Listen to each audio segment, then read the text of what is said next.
Welcome to Let Us Interrupt You podcast. It will air whenever we get a chance to air it. We didn't have a lot of time in this Thanksgiving weekend. We had work. Some of us had work over the weekend, and some of us were just enjoying freaking football and Thanksgiving hangovers. My friend Mike, of course, can't make it tonight, so you stuck with Miss Kid, the one and only, the man, the myth, the legend, future sports podcaster Joseph Olivo.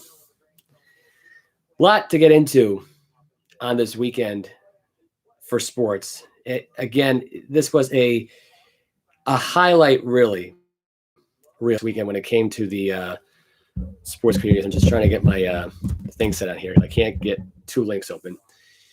Mike, unfortunately, like I said before, couldn't make it.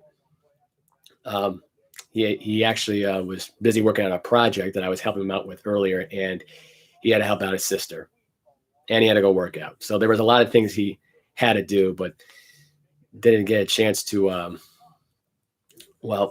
the podcast. We were going to do it earlier while we were working on the other project together, but we had technical difficulties, so it would have been better if we did it through Zoom, but he didn't have a Zoom account.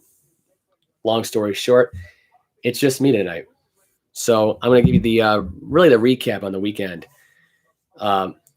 what happened on the NFL this past weekend. Let's start with the Thanksgiving slate. We should probably just get that out of the way. Bears-Lions played on Thanksgiving Day. All I got to say about this game, honestly, if you were, just buying time before getting to the getting to the Cowboys-Raiders game, this was a good game to somewhat watch, I guess, or skip over and spend time with your family and eat some Thanksgiving dinner before you actually got to the real best game of the entire Week 12 slate, top and bottom. This game right here was nothing but that. It was basically an average football game at best. No Justin Fields. He had bruised ribs. Jared Goff, let's be real here for a minute. He's nothing really to write home about. Game opened up with the Lions getting a 7-0 lead after Josh Reynolds got a 40-yard touchdown pass from Jared Goff. Santos was able to connect on a field goal, making it 7-3. Jimmy Graham got a touchdown reception for 17 yards. Later on in the third, TJ Hawkinson got a 17-yard pass from Jared Goff. Lions retake the lead, up 14-13. Later on the fourth quarter right now, Bears were driving down the field. They got to the 11-yard line as time expired. Cario Santos kicked a 28-yard field goal to give the Bears the victory, 16-14. The Lions dropped to 0-10-1. The Lions organization, to me, is a complete dumpster fire. That is a franchise that will never get anywhere, that will never do anything good for anybody. They, everyone wants to say, how great they are on Thanksgiving Day. Every year they lose on Thanksgiving.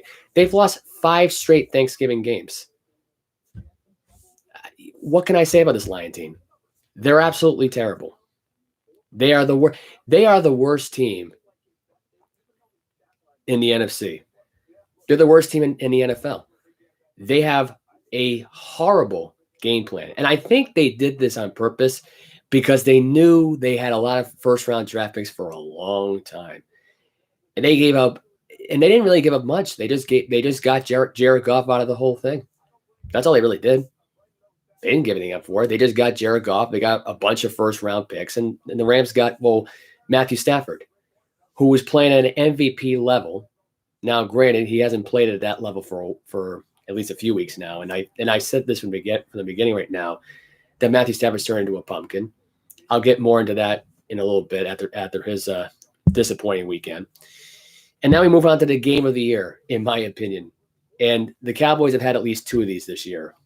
I mentioned the Cowboys-Patriots game to my friends. I'm going to mention to you now. I thought the Cowboys-Patriots game was going to probably be the game of the year, just based on emotion, just based on how the game was executed, how the game was played.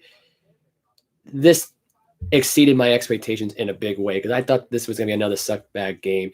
Just based on the fact that the Raiders were coming into it 5-5, they really had nothing to play for, no motivation, not really a lot on the line right now. They had so much going on with the John Gruden firing, the racist stuff that was said about in the sexist comments that he had made. Really, there really wasn't a lot of stuff to find on the emails. They didn't even find anything interrogating the emails, and the NFL was actually willing to admit that.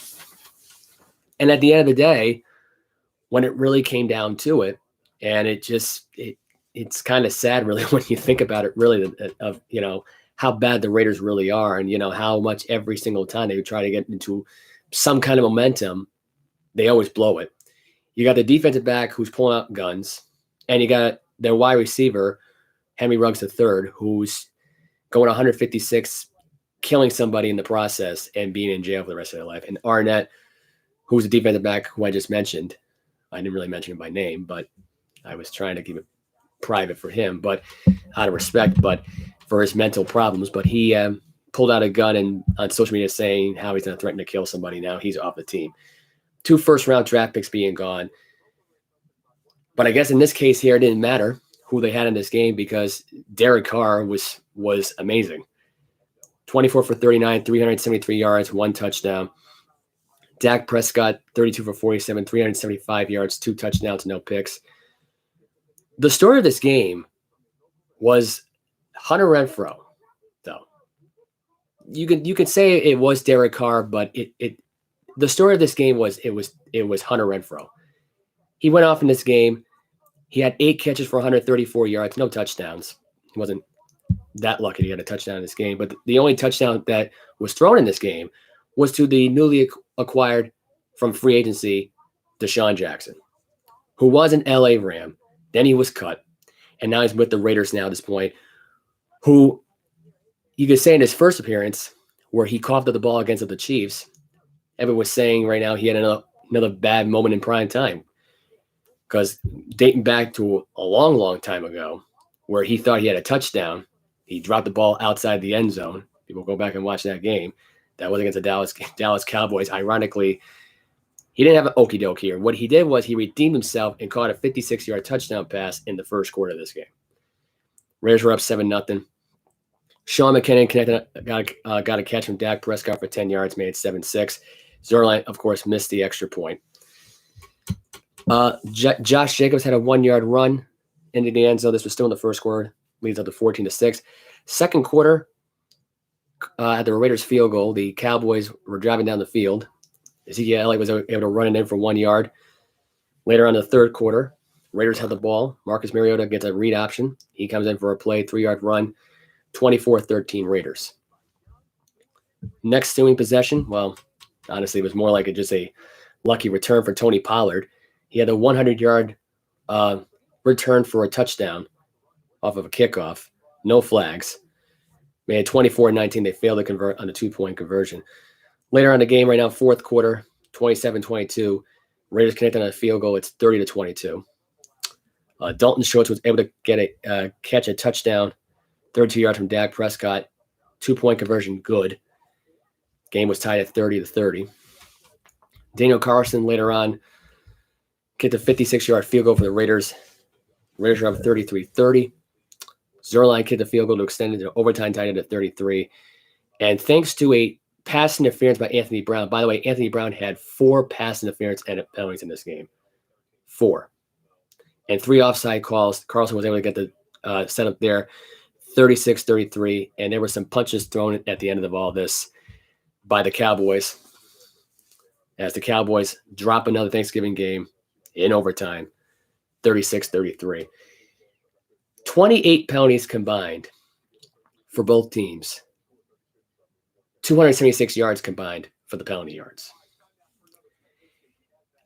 But that didn't stop me from saying that this was the game of the year, because this game by far succeeded expectations. Because going to this game, everybody figured, well, it's just the Cowboys in a scenario where they cannot afford to lose a game like this after losing to the Chiefs. And unfortunately, they drop another Thanksgiving game because this is what they become now. They're actually a better version of the Detroit Lions on Thanksgiving. That's what they are. They're a better version of the Detroit Lions. The only difference is the games are actually more entertaining to watch than the Lions games are because it gets old after a while. Seeing Detroit and seeing Dallas every year, I know why the NFL does it. But is there really a necessity for this to even be a thing? I don't think that these two teams should go on Thanksgiving every single week. And I've said this a million times. The matchups are all the same. The opponents are all the same. The way they play, it just, at least the Cowboys give you more effort. And actually, sometimes they actually win their games. With Detroit, they suck. Especially here when they had the game when they were taking the lead, they had one of the Lions players who forgot to get off the field, and I actually have the clip of it of the Joe Buck actually going off on this. I want people to listen to this because I think this is actually hilarious. Actually, oh, that's not what I wanted that to do. But just the fact that this happened. Listen to this. Time then for Jared Goff. Oh my gosh! Wow, are you kidding me? Wow. I guess they're just not used to scoring touchdowns. You're a bad man. I don't know if anybody got the audio of that or not. I'm going to test out the stuff later on. You probably did. But that was Joe Buck commenting on the fact right now that one of the Lions players who forgot to get off the field probably didn't even know what he was doing on there in the first place. He probably had a moment there. And that left me shaking my head because it drew a 12-man in the huddle thing. They had to move back 5 yards. Obviously, they made the extra point because it was 14-13. But this was right here what the Lions are meant for. They're not meant for a quality of football game. They're meant for them to be laughed at. That's what the Lions are. They want to be laughed at. They want to be mocked. They want to be this team that no one takes seriously. They're only doing this for more money for the NFL. The NFL prefers this. You're putting a bad quality of football on TV. No one's going to want to watch another football game if you have a crappy team like the Lions who play like this. Now, granted, they actually played some pretty decent football. Well defensive football in this game. Luckily, because they didn't have the Bears, Justin Fields. They didn't have the guy they had. Sorry. I'm a tongue twister there. They didn't have their star quarterback, the Bears. They didn't have Fields. And they're not going to have Fields for another week. Got to suck right now if you're the Chicago Bears. Bills Saints, all I got to say about this one was a sleeper. You didn't miss much.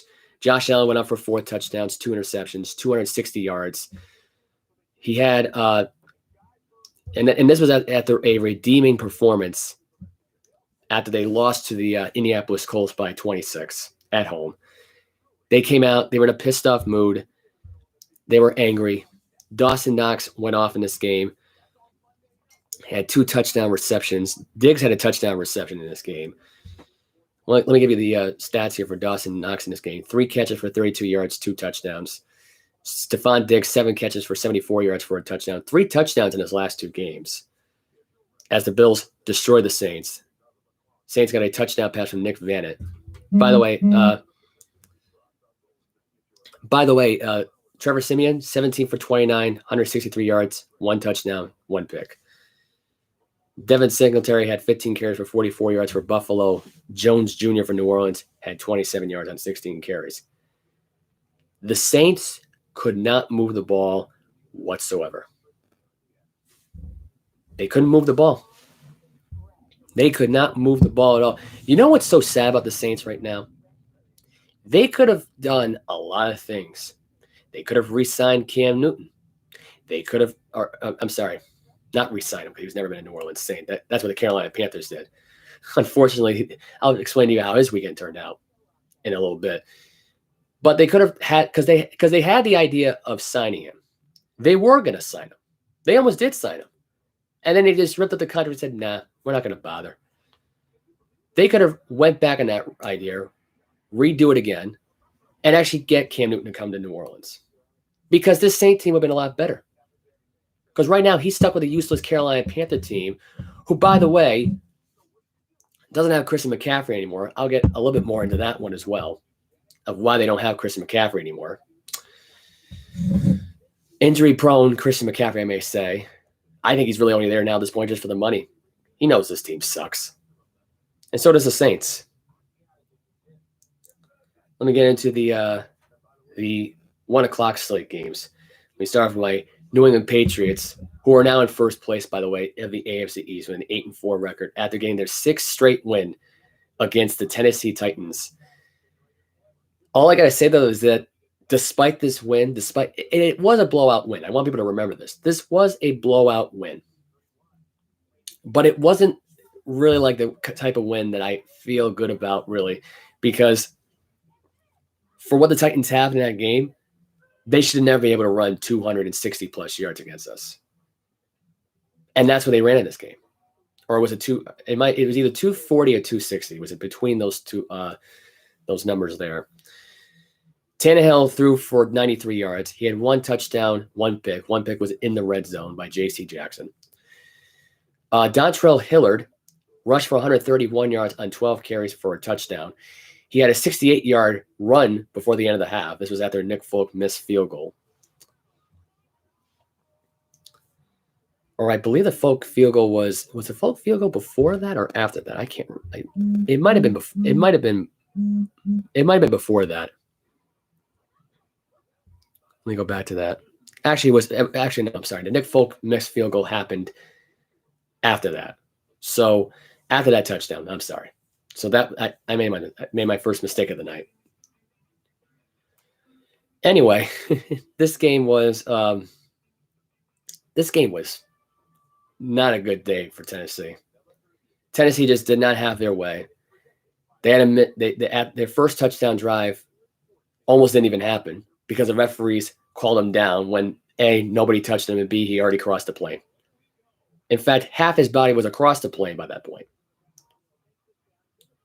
And, it's funny how these referees, they see this in fast time. They know clear as day of where the guy is. They know clear as day of, like, when he's down. How do they miss it? How do you miss it? You have, there's 6 of you. There's a big, giant replay booth. Instead, we got to watch you guys talk to people down in New York for 20 minutes, then finally make the call. And this is after, by the way, the Tennessee Titans had a 15-play drive that resulted in 7 minutes, or really 8 minutes. And you missed the extra point. They missed a field goal after the Patriots made one. Then the Patriots make a field goal. Then the Tennessee Titans fumbled. They had 3 fumbles in this game. One by one caused by Godchild. Then one caused by J.C. Jackson.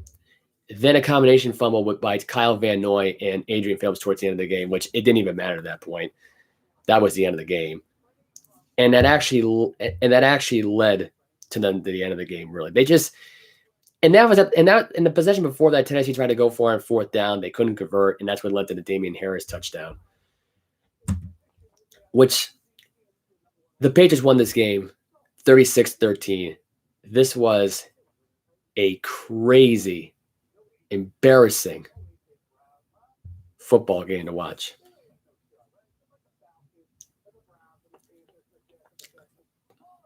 By the way, I actually forgot to mention this earlier. The Bills, and if I'm repeating here, I'm sorry.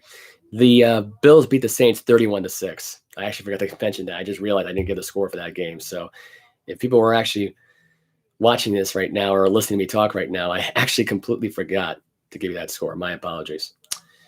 Let's move on to the next football game from the 1 o'clock slate. Pittsburgh Steelers at the Cincinnati Bengals. This game was the end of Big Ben as we know it. Now, I know what people are thinking. They're going to say, oh, we've heard this before. This is it. This is the end of Big Ben Roethlisberger. 24 for 41, 263 yards, 1 touchdown, 2 picks.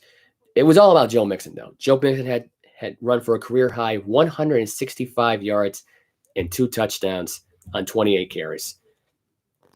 T. Higgins had 6 catches for 114 yards and a touchdown.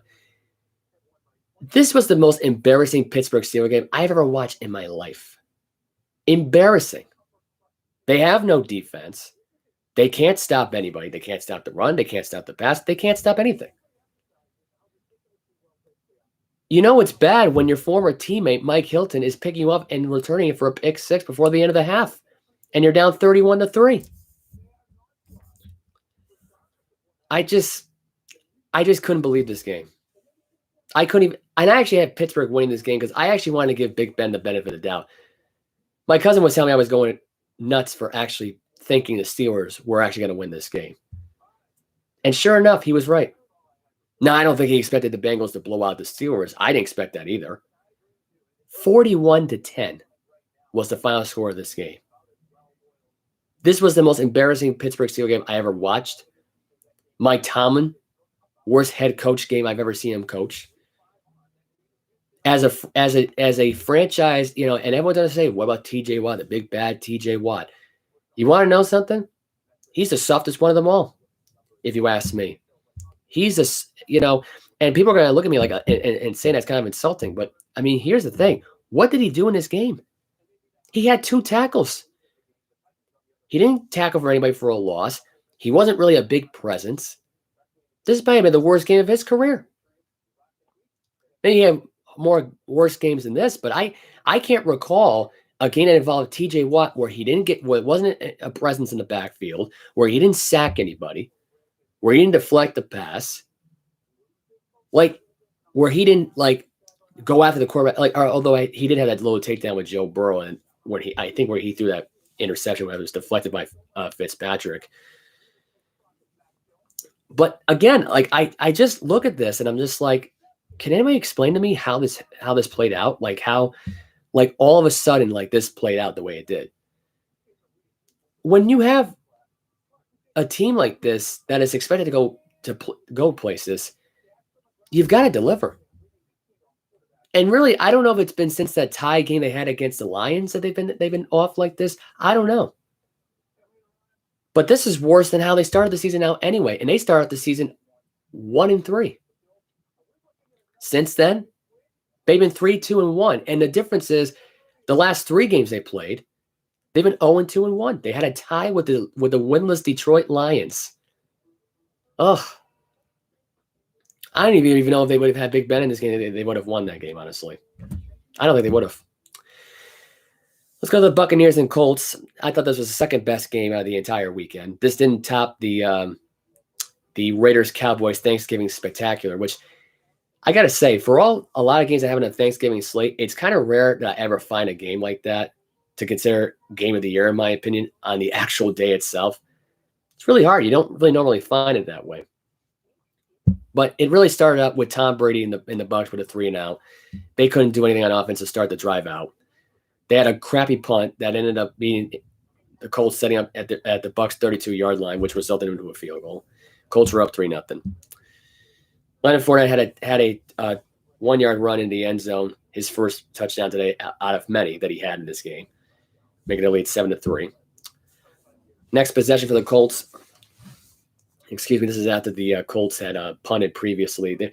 That first quarter took a long time to finish. There was a punt, a fumble by Chris Godwin in the Bucs. It never got to that second gear until the second half. I'll expand on more on that in a second. But this was really a painful first quarter because Zach Pascal had a fumble as well for the Colts. That was I'm trying to remember who that was forced by. I believe that was forced by Mike Edwards, the safety. Anyway, so going back, as I was saying, that set up the touchdown drive from 34 yards out. Next possession, after the Bucs scored, the Colts, getting back on track here, Colts got a nice game going with Carson Wentz, 62-yard bomb to Ashton Dublin, his first career touchdown in the NFL in his young man's career. Good for him. Next possession, Tom Brady threw an interception. That was right to Mr. Scotty Miller. That was going where it was supposed to go. Scotty Miller was supposed to catch that. Instead, it was caught by Isaiah Rodgers. which set up the drive coming out from the Colts' own 10-yard line. 9 plays, 90 yards later, it results in a Jack Doyle 15-yard touchdown pass from Carson Wentz. Sean Murphy bunting on both these plays, though, I will say this. When he was covering the Ashton Dublin guy, he allowed that touchdown. Here, he allowed the touchdown against Jack Doyle here. And he exploded on Anthony Nelson because he was supposed to be on coverage. The play was designed for him to play zone and for Sean Murphy bunting to pick it up. Now, I don't know where Sean Murphy bunting was or who he was covering, but he was supposed to get back, cover his zone, but he never did, and he allowed that second touchdown. He did not have a good game in this game yesterday. I thought this was an embarrassing performance on his end, and he is – and people have said how good he was, and I said to myself, you know what? People were actually right, because the way he shut down the Giants defense the other night and not allowing anything. Now, granted, it's the Giants, but in this case here, in this game here, your job is to pick up the coverage here. You in this position here, you're the safety right now. You're supposed to, you're supposed to have some help, but Jack Doyle got open on the seam there, and he got into the end zone. So this game was up 17-7. Later on, Bucks get another touchdown. It was Brady to Leonard Fournette for a 4-yard touchdown pass. Hilton got a 4-yard pass on a 4th and 1 for the Colts, extending their lead to 24-14.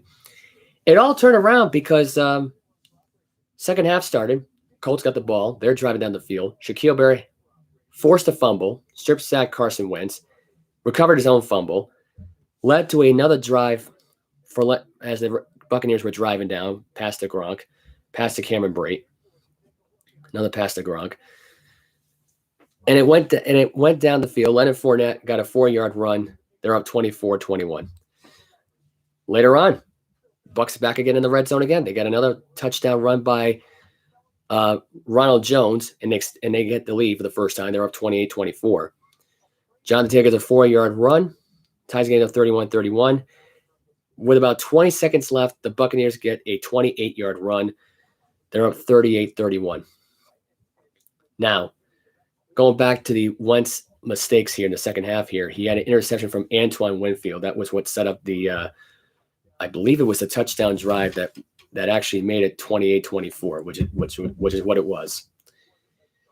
And then Wentz again had an opportunity because Isaiah Rodgers just returned it 72 yards to the Buccaneers 32, which is where their first drive started to start the game out. And instead of getting a field goal here, it resulted into a just throw it up a dime for then Pierre Desir to get his interception, and the Bucs escape Indianapolis with a win, 38-31. Brady in this game did not play great. I think this was the second worst game of the year. This was Gronk's best game of the year, and he didn't even have a touchdown in this game. He had 7 catches for 123 yards. This was probably his best game since week 1, if you want my honest opinion. Best game for Gronk since week 1. Think about that. 7 catches for 123 yards, no touchdowns. Leonard Fournette, this was his best game of the year. He had 3 rushing touchdowns, and he had 4 in total. He had 1 receiving. Chris Godwin and Mike Evans, they just were no-call, no-shows today. So as soon as that fumble happened today, Chris Godwin was never going to get the ball from Brady again in this game. It just wasn't going to happen. Colts, well, story was in this game was Carson Wentz 27 for 44, 306 yards, 3 touchdowns, 2 picks. Taylor had 16 carries for 83 yards, 1 touchdown. Jack Doyle had 6 catches for 81 yards and a touchdown for the Colts.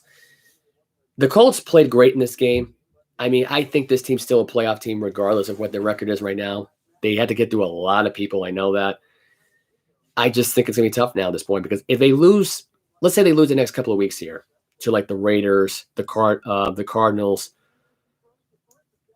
just for the heck of it, let's say they lose to Houston. Their season's done as far as I'm concerned. By the way, in a couple of weeks, they're playing the New England Patriots, and I'm going to tell you right now, a lot of people are saying right now the Colts might win that game, and that might be a trap game for New England. But man, I don't know the way Tampa Bay's defense played today in this game. Yes, they executed in the second half, and they got some turnovers there, and Carson Wentz choked under pressure. But something about that game, something about that flipped the switch here. And I think it was Robert Mathers, the retired Indianapolis Colt, who was being honored in that game.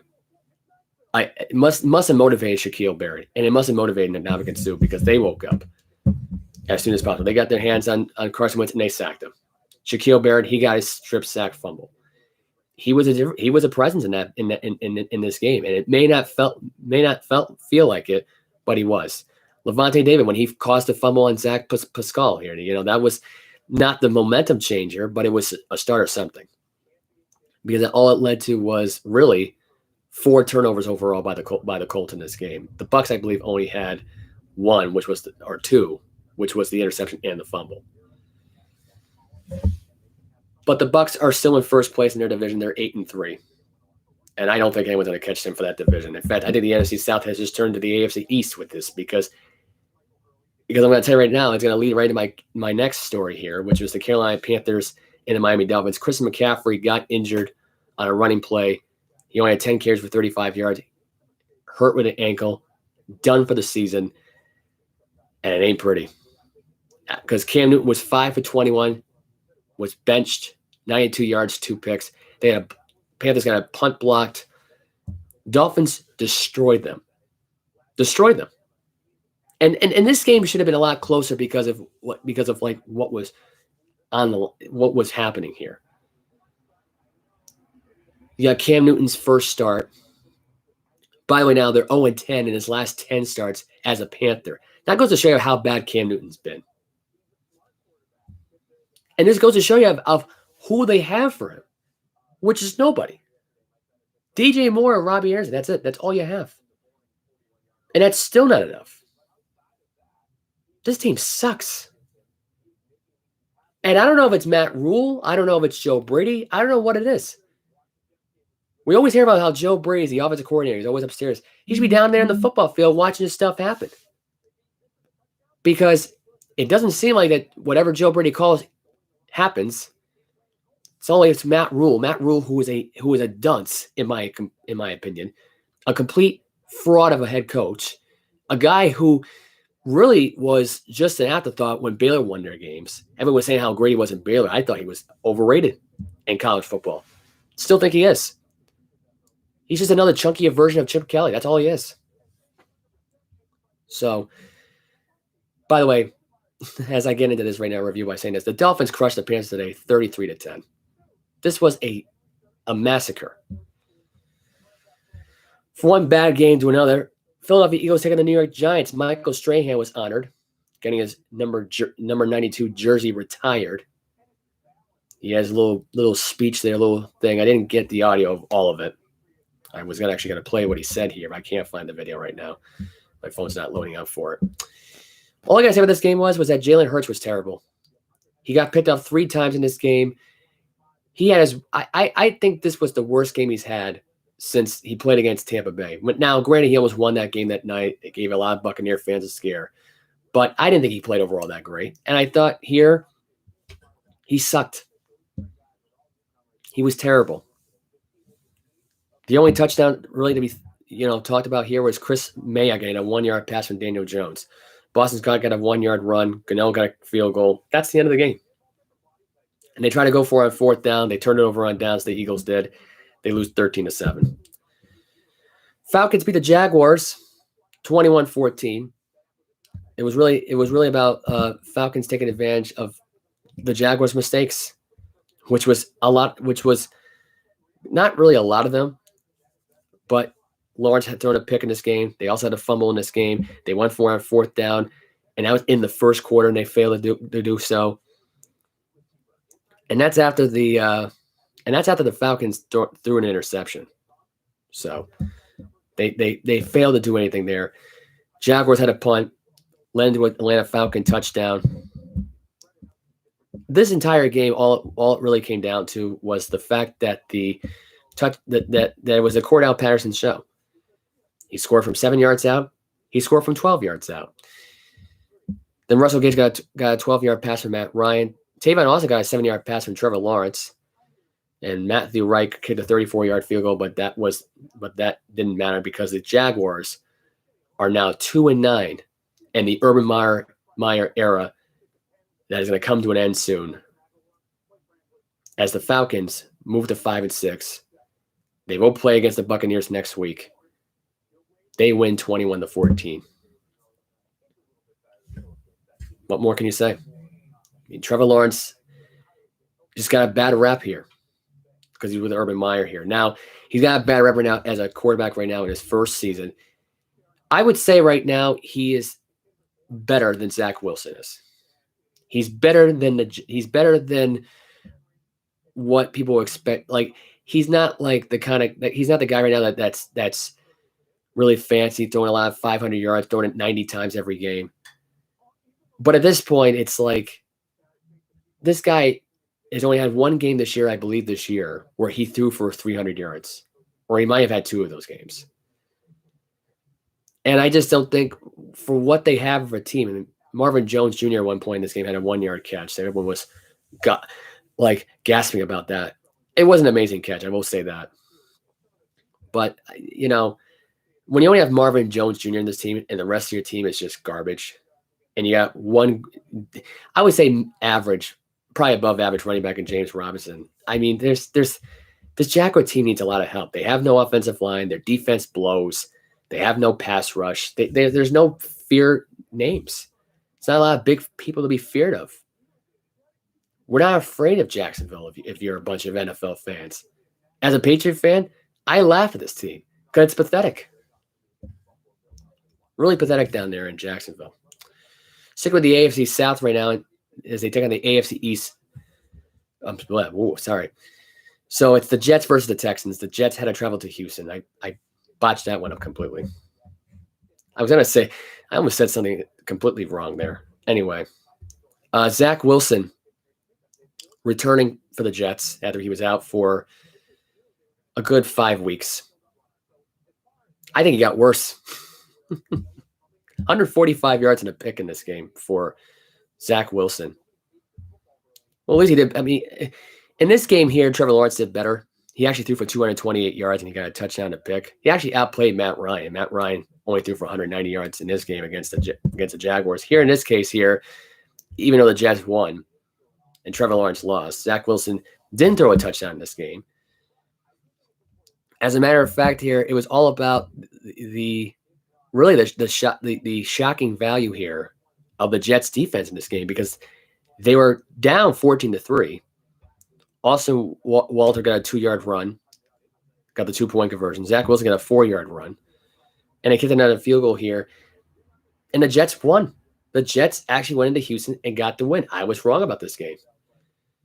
I'll give you my overall tally on this so far of how many games I got wrong on the schedule over the weekend. I got the Raiders Cowboys game wrong. That was one miss. I was wrong with the Steelers and Bengals game. And so I was wrong with the Giants Eagles game. And right here, I was wrong with the Jets and Texans. Go figure. The Texans in this game weren't that great either. Tyrod Taylor, 158 yards, 2 touchdowns, 1 pick. The 2 touchdowns he had in this game, one for Brevin Jordan for 13 yards, 40 yards for Brandon Cooks. He's really the only great wide receiver on this team. There's a lot of good talent on this team. The problem is the quarterback they should be playing for this team isn't on the football field. He's trying to get out of Houston. And the problem is he's trapped in Houston. And that man's Deshaun Watson. If Deshaun Watson was playing right now, I think the season would be totally different. He would flip-flop the 2-9 record and make it to 9-2. That's what he would do. And it's too bad that they haven't done that because at this point, it's been a complete nightmare to be a Houston Texans fan. They haven't really been great. I mean, they got the upset win last week against the Tennessee Titans, but what did that lead to? It led into a New York Jets win. You know what's funny if you think about this right now, if you're a Jets fan? If you're a Jets fan this year, you should be happy about the 3 wins you've had this year. Because they've all been, 2 of them have been getting, I believe the amount of wins they've had. Let's see, this year they beat the Houston Texans, and they beat the Tennessee Titans. Gonna get the rest of their schedule, but my phone is not allowing me to get to their rest of their scores here. It's only showing me the one score. Anyway, I don't even know why I'm even wasting my time talking about the New York Jets. They're a completely useless football team that, if you ask me, Zach Wilson, he's not that good. When your quarterback has got 4 passing touchdowns this year and 11 interceptions, you ruined him. Just another quarterback who's been ruined this year. That's the story.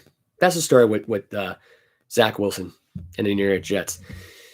Now moving on to an AFC West division battle. This was an interesting one today. Patrick Surtain and the Denver Broncos taking on Justin Herbert and the LA Chargers. Teddy Bridgewater got injured in this game. Drew Lock came in to fill in for the rest of the game. Not really do much, really, this one, really. But when Bridgewater was in there, he was actually pretty good. Bridgewater had an 11-yard run. Broncos were up 7-0. Javonte Williams had a 9-yard run, made it 14-0.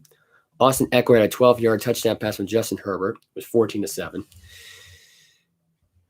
Then there was more action in the fourth quarter because Eric Sauber had a 1-yard pass from Teddy Bridgewater. Bridgewater got hurt late in this game. Patrick Surtain had an interception off of Justin Herbert. Then he had a second one off of Herbert, but this time it was returned for a pick 6. Broncos were up 28-7.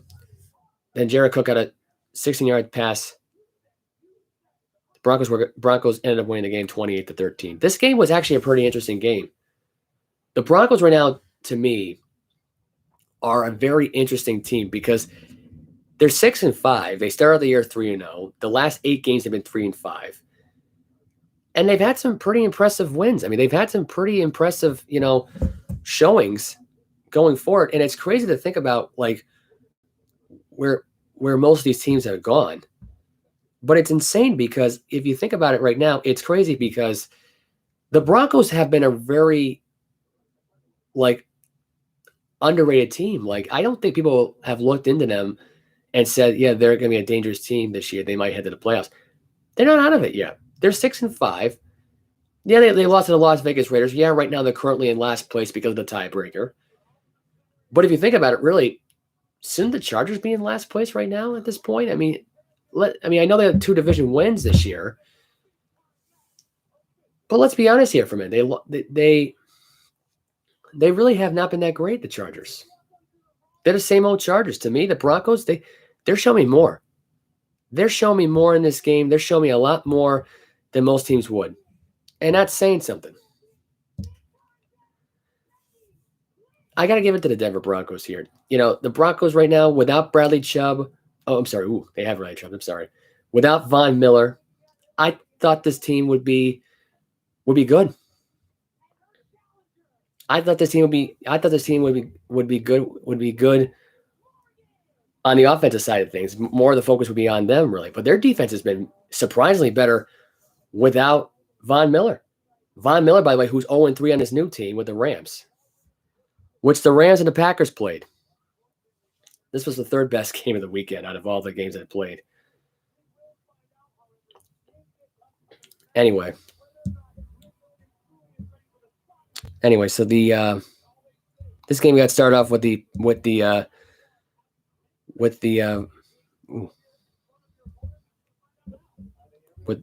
sorry, I was having a little glitch in my phone. I don't know what's going on with the phone. It's having some issues.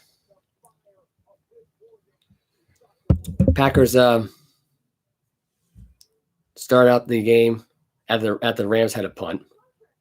Packers had a 15 play, 56-yard drive, 8 minutes, 8 seconds, ended with a punt. The Rams fumbled. Matthew Stafford got strip sacked, fumbled. Packers took advantage, scored a touchdown. Aaron Rodgers basically doing a read option, basically juking Jalen Ramsey, making the game 7-0. Rams try to go for it on 4th and 1 from their own 28-yard line, and they failed. Henderson Jr. tried to get it in, but to no avail. It was no gain, and they were stalled, and it led to a Packers field. They were up 10-0. Later in the game, later on, Matthew Stafford connected with connecting with Van Jefferson for 79 yards. Game was now 10-7. Later on, the Packers kicked the field goal after a 7-play, 66-yard drive. Aaron Rodgers tried to throw a pass to Randall Cobb, and in the end zone was an incomplete pass. Crosby nailed a 28-yard field goal, made it 13-7. Rams, after kicking a field goal, are now down 13-10. The Packers get the ball back. Randall Cobb gets a 7-yard pass from Aaron Rodgers on the H slot. That's what Troy Aikman called it. It was basically a running back screen, a running back little slot option play. Packers got the 20-10 lead. Rams capitalized, they get another touchdown out of it. This time, it was Henderson running up, getting a 6-yard pass from Matthew Stafford. Now it's 20-17. Packers were forced to punt, and the Rams got the ball back, but it was the end of the half. Second half right now, Packers had a 13-play, 75-yard drive under 7 minutes, 42 seconds. It capped off with a Aaron Rodgers 5-yard pass to A.J. Dillon, making it 27-17. And then it was 30-17, but not for long because Rasul Douglas, 33-yard pick six, making it 36-17. Odell Beckham Jr. got a 55-yard pass after that from Matthew Stafford, making it 36-23. The Rams got the 2-point conversion. Rams connected on a field goal, but in the end, the Packers recovered an onside kick, and the Packers win 36-28. This was Aaron Rodgers played over the last 2 games, I would say his best football. Over the last 3 games, because he played against Seattle too. He threw for 292 yards against Russell Wilson. He threw for 385 against Kirk Cousins, and that resulted in a loss. That was the Packers' 3rd loss of the season by that point. And in this game here, he threw for 307 yards for 2 touchdowns, no picks. Outplaying Matthew Stafford, who once again, and I said this before about him in November, for whatever reason, he turns into a pumpkin. The guy does not do well in big-time games in November where everything's on the line. We haven't seen it yet from him. It's been a while since we've seen Matthew Stafford be a winner in November, and December, and January. And the problem is we never even see him as a winner in January because he always seems to drop a game in January, whether it's a playoff game or just a regular season game that meant nothing. Cooper Kupp in this game, by the way, had 7 catches for 96 yards. Devontae Adams had 8 catches for 104 yards. Bottom line here, if it really comes down to it, the Green Bay Packers in this game were excellent offensively. Defensively here, they got exposed a little bit. Matthew Stafford had 302 yards passing against them, 3 touchdowns, 1 pick. This entire game of itself, if you think about it, really, they got to Stafford twice in this game. And, the defense forced some pressure in there. Rodgers only got sacked once, but he didn't lose any passing yards out of it. He didn't lose any yards out of that entire game. That game in of itself, the way it played out, with Von Miller now on the Rams, they're figured out. They were figured out before they even stepped together on the football field. And the unfortunate thing is the Rams just didn't realize it. But since they got Odell and they got Von Miller, Sean McVay has been shaking his head because he don't know what to do. He don't know what to do. And then that's a problem here with the LA Rams. The LA Rams, as far as I'm concerned, are really just a dynamite team that's going to do well. The problem is that they don't have their stuff together yet, and they got Sean McVay, who is like a kid in a candy store. He's not a matured head coach, in my opinion. I'm not saying all of this is really his fault. It's not really his fault. There's not much you can do about this. But when you watch Sean McVay, when he has his little tantrums, when he takes a little childish fit, it makes me wonder: was Jared Goff the problem, or was it Sean McVay the problem? Granted, Matthew Stafford right now is playing at a high level, at an MVP type of level. But the problem is that I don't believe in him. in November, December. And I don't believe in Sean McVay for what, like, you can put all the star talent Madden, all-time Madden list rosters together all you want and get your little Madden overall thing, get your Madden overall to a 99. Or if you're playing a fantasy team, you get your fantasy league together. This is what this is. It's turned to a fantasy Madden team. And you're not, it sometimes works and sometimes it doesn't. I just, I hate that because it's like this Ram team was already doing good before. When you add stuff to a team that really doesn't even need it, it kind of changes the momentum here. It kind of changes everything. It makes the team actually worse. Odell is becoming a liability. Von Miller is becoming basically a doormat on this defense. The Rams' defense, fearsome defense, as we know it right now, is not fearsome anymore. Aaron Donald, not really feared, I don't think. Von Miller, not really feared, in my opinion. Von Miller, let's be honest, at this point, is like fine china. The guy, if you poke him, he'll fall over. Like, he breaks every bone in his body. He really hasn't been that healthy for a long time. So that's that. Now we go back to the Vikings and 49ers. This game was a lot of entertainment, a lot of fun. Really came down to Kirk Cousins and Jimmy Garoppolo, who would choke the worst here. Kirk Cousins outplayed him, though. He threw for 238 yards, 20 for 32, 2 touchdowns, 1 pick. Garoppolo was 17 for 26, 1 touchdown, 1 pick. The day before this game, can I actually mention this for a second? Actually, it's my show. Of course I can mention this. The plan was, and I guess this is supposedly the plan right now, at the end of the season, is to trade Jimmy Garoppolo and start Trey Lance for 2022. That was a headline I read on CBS Sports. I don't know who wrote the article because I really didn't feel like reading out the dick here. But when I saw that, I thought to myself, I'm not surprised. I'm not going to bother reading this because we all know the writing on the wall. Jimmy Garoppolo can make the team go to the playoffs and do its thing. It don't matter. If they win the Super Bowl with him, great. The thing of it is, why draft somebody third in the first round here and get a quarterback out of it if you're not sure about Jimmy Garoppolo? And think about it. After one season of losing the Super Bowl, then the 1 year they missed the playoffs because 90% of their offense was injured and you lost like half of your defense. Jimmy Garoppolo's got a bad year, though. Oh, it's not Kyle Shanahan's fault. It's not John Lynch's fault. No, it's Garoppolo's fault. Garoppolo got a bad rap in San Francisco, in my opinion. He always has. People there were a lot of love for that guy more in San Francisco than it was in New England. Hell, if you think about it, I remember one game where the Patriots were at the 49ers. This is when Garoppolo was still a Patriot at the time. That Garoppolo was actually getting more love than Colin Kaepernick was. Hell, even getting more love than Brady. I remember seeing a few Patriot fans in that game who actually wore a Jimmy Garoppolo jersey.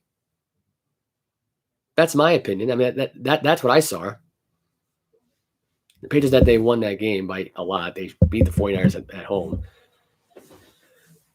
And this game was a lot of fun to watch. Started with a 2-yard touchdown pass from Kirk Cousins to Adam Thielen. Deebo Samuel had a 20-yard run, tying the game at 7. Thielen got a second touchdown pass in the game, 20 yards out from Kirk Cousins. John Jennings got a 3-yard pass from Jimmy Garoppolo. Deebo Samuel running it again from 3 yards out, making the game 21-14. Elijah Mitchell, 2-yard run, 28-14. On the day, Elijah Mitchell had 27 Ks for 133 yards, 1 touchdown. Alex Madison had a 6-yard run. Vikings missed a 2-point conversion, 28-20. Keon Nuagu, 99-yard kickoff return for a touchdown. They failed another 2-point conversion. It was now 31-26. This is after the 49ers possession, kicking a field goal. Then goal kicked another field goal with about 9 seconds left. The game was already over at that point. It's like, why not just kneel it out? Do you really need to put up another field goal here? Was that not necessary?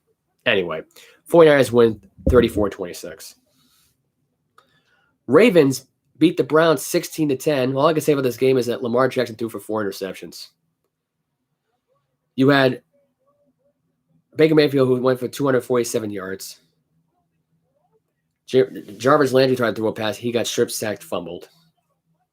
And all it was Mark Andrews getting a 13-yard touchdown pass. David Njoku getting a touchdown pass, even though it looked like it was incomplete. It went up his calf muscle. Or not his calf muscle, sorry, his thigh. Made it 13-10. Then Justin Tucker nailed a 49-yard field goal. Ravens win. They try to go for a fourth down. The Browns make Mayfield through Nogochu. Nogochu, who I think sucks as a tight end. It's not really a great player. He's always got the drops. He's always got these miracle catches. They're not really great catches. Nogochu, he's not an Austin Hooper. Austin Hooper's a better tight end than he is. I would say Cameron Braid's a better tight end than he is. David Nogochu is like a special teams guy that somehow got lucky to be a starter on this Cleveland Browns roster. Myles Garrett got his 14th sack of the season, sacking Lamar Jackson last night. Wasn't enough, though. Ravens got their 8th win of the year. They're the number 1 seed in the AFC right now. And I'm going to read you the standings right now, actually, of what the standings actually look like now in terms of the playoff. And this is what it looks like. The Baltimore Ravens are the number 1 seed. Patriots are your number 2 seed. Tennessee is your 3rd seed. By the way, all 3 of these teams have 8 wins. The Ravens have got three losses. Patriots and Titans both got 4 losses. The Kansas City Chiefs are 7-4. Cincinnati Bengals are 7-4. The Buffalo Bills are 7-4. The LA Chargers are 6-5. The Las Vegas Raiders are 6-5. The Denver Broncos are 6-5. That's within the 9 teams right now. Obviously, the playoff standings only go to a 7 seed, and the Colts are a 10 seed at 6-6. And like I said before, I'm going this slow because I have a really weird feeling that the Broncos, the Raiders, and the Chargers are going to miss the playoffs. The Colts are still in it, in my opinion. They're not out of it yet. Their season ain't done. The season is nowhere near to be done at this point. Right now, we got another football game to cover. Right now, so far, Seattle Seahawks taking on the Washington football team. Washington up right now 3-0. They're driving right now against the Washington football team. Russell Wilson had a 55-yard pass to Tyler Lockett, deep in the left corner, out of bounds. Lockett so far 2 catches for 57 yards. Joey Slye made a 23-yard field goal for the Washington football team. They're still in the first quarter. I'll try to give you more updates on this game. We're going to be on here for a little bit. Almost an hour at this point, covering NFL football. And I got to give you the college football slate. I'll try not to go too long with this because I got a lot more to cover. But the games that were on this weekend, Ole Miss beating Mississippi State 31-21. Ole Miss was 9th ranked going into that game.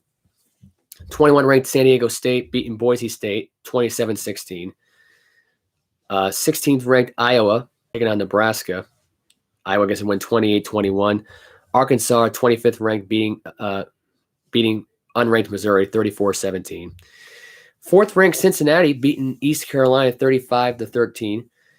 19th ranked Utah taking on Colorado. Utah winning 28-13. North Carolina State beating North Carolina 34-30. Wolfpack were ranked 20th going into that game. Upset weekend here for Ohio State and basically the end of their college playoff season. They had a chance to make the college football playoff. Unfortunately, they picked up their 2nd loss of the season. Jim Harbaugh finally did it.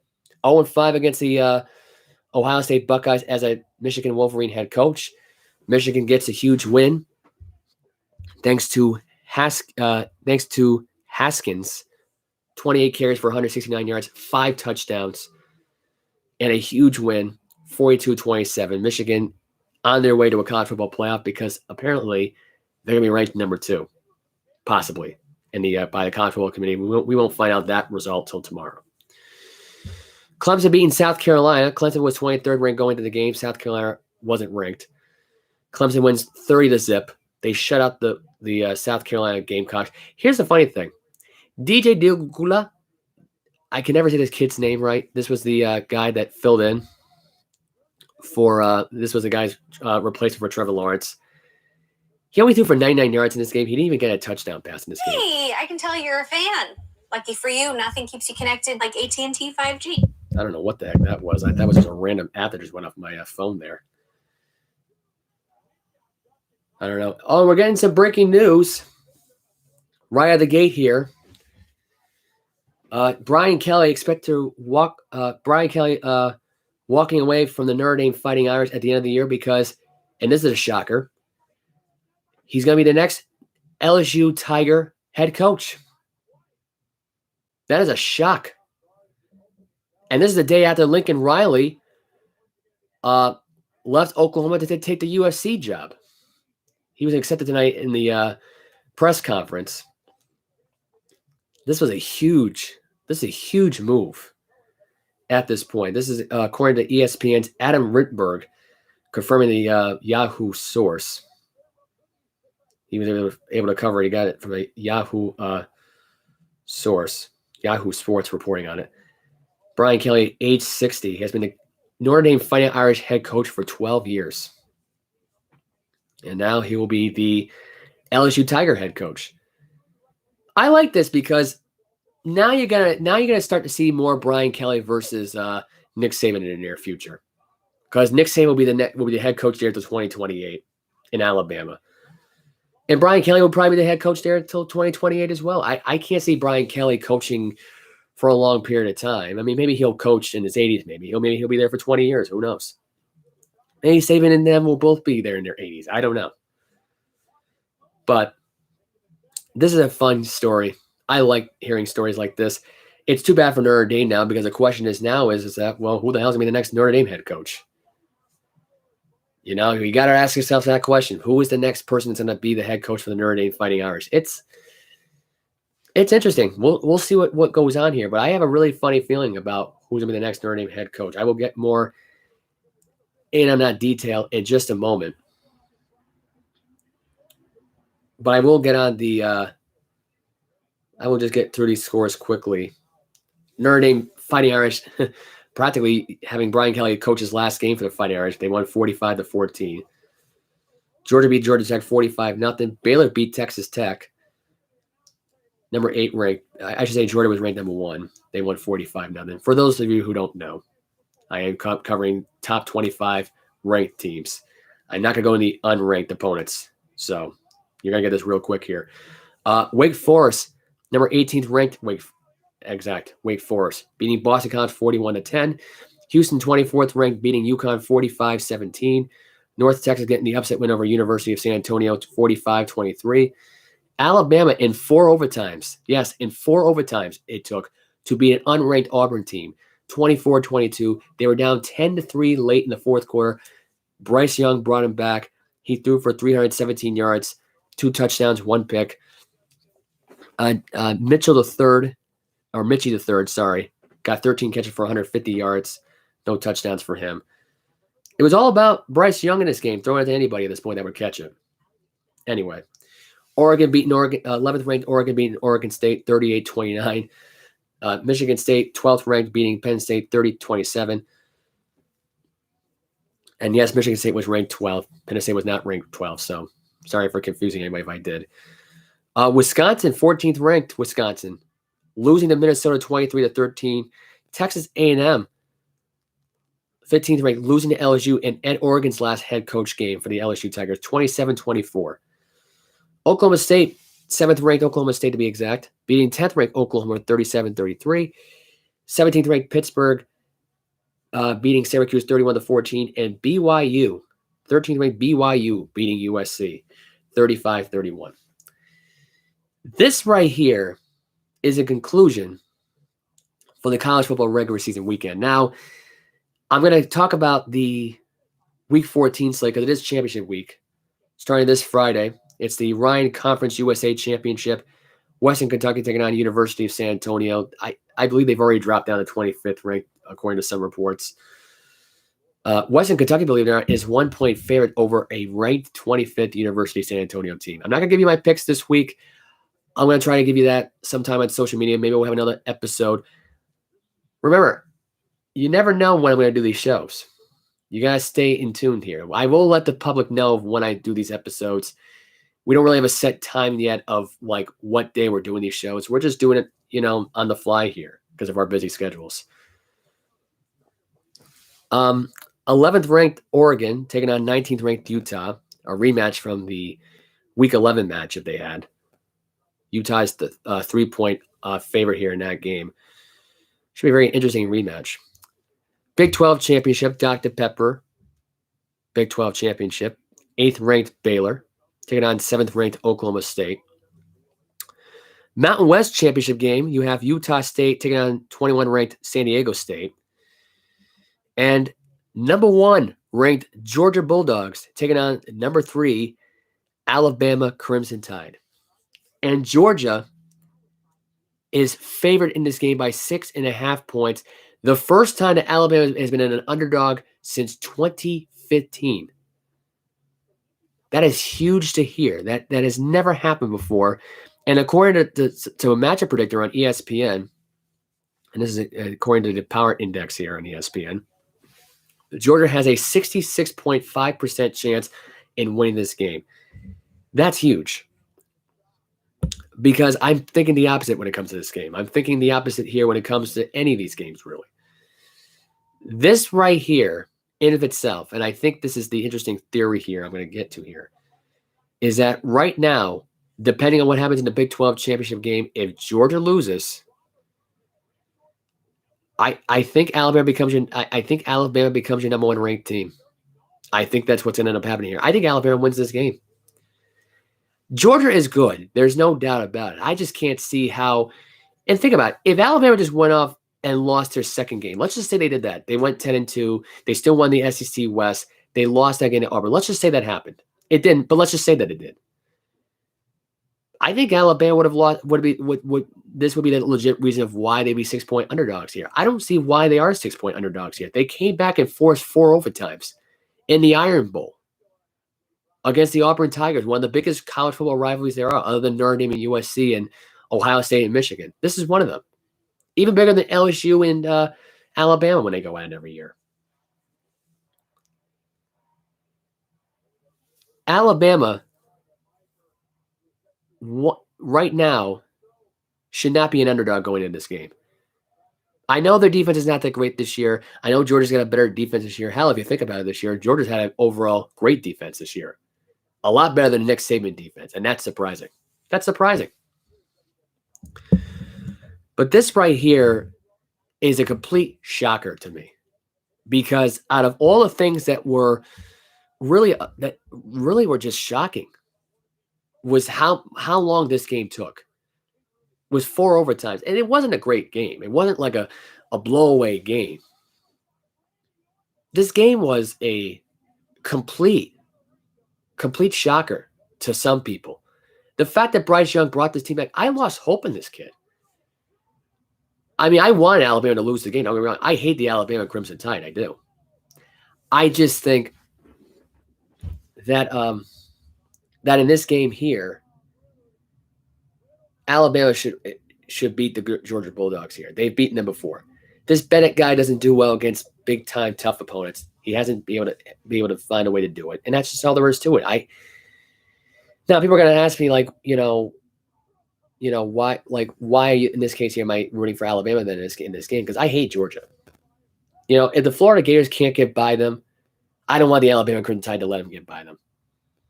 And this team is way too talented to lose to the Georgia Bulldog team, which granted has a great defense. I'm not saying they don't have a great defense. They proved it when they destroyed Clemson the first week out. They called that DJ Dougalé guy, who was a Heisman Trophy early predicted candidate, and look how he turned out. He turned out to be a complete bust. He's garbage, and he's basically got a noodle for an arm. Spencer Rattler, the same thing. Who, by the way, I'm just going to get – this is transitioning now into my next story here. So I'm moving on from this in a second. But I will say this. Bennett, Dougalé, and Rattler have got noodle arms. That's all I got to say. Bryce Young has got a real good arm. And I think in this game here, it's going to be tough to stop this guy. You're not going to be able to hold this team down under 20 points a game and win. Georgia's defense is good, but they haven't really faced a tough test yet like the Alabama Crimson Tide. And I think that's why Alabama's going to get the win.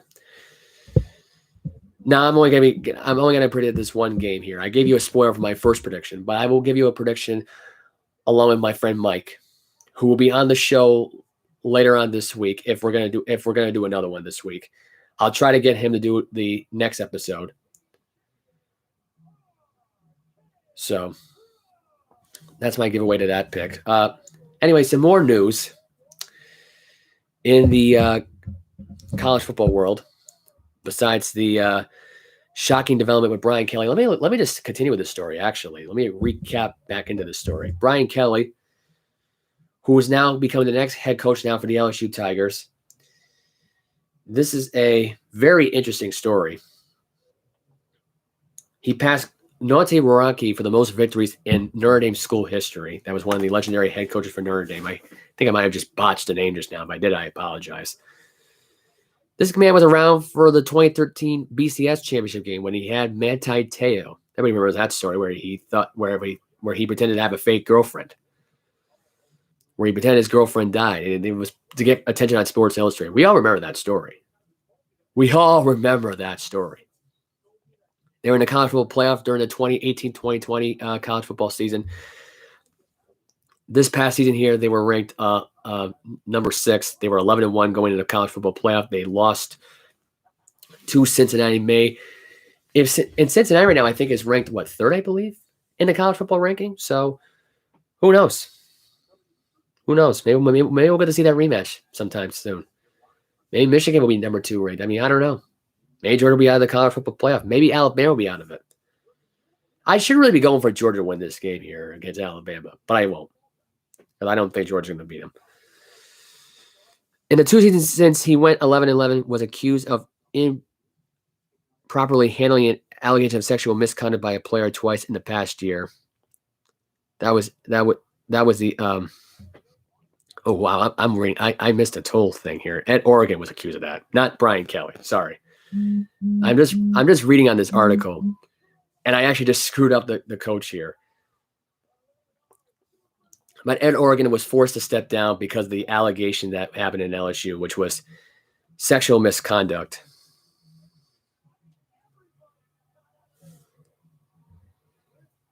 That was the story there. Oregon was announced that he would not come back and coach another game with his team.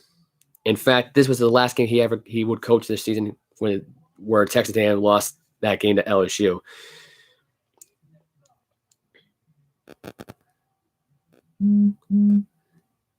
Anyway, I have someone trying to call me. I'm getting distracted by this because I had somebody calling me on my phone.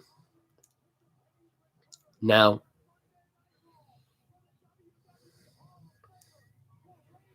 anyway, I'm just gonna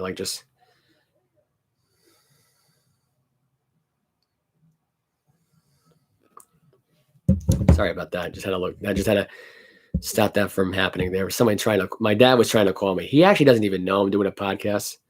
Just FYI. Anyway, he made me mess up. So Brian Kelly is replacing Ed Oregon as a head coach for the LSU Tigers. It's a huge story. It's one of the shocking ones because I actually didn't think this would happen. I didn't see this one coming. I thought Brian Kelly was going to remain a Notre Dame Fighting Irish head coach, but I guess LSU just convinced him otherwise. And Ed Oregon, who supposedly allowed a sexual misconduct at LSU, not Brian Kelly. So I don't want anybody to get freaked out by this and have some haters go my way. But yes, Ed Oregon was the one who mishandled the sexual allegations at LSU. I'm actually going to try to edit that out if I can by the end of this when I just do this, do the editing in studio and uploading the video. Anyway, so LSU had been contacting various of coaches. Before Brian Kelly, there was Jimbo Fisher. He denied it. Lincoln Riley, he shut down that whole thing real quick.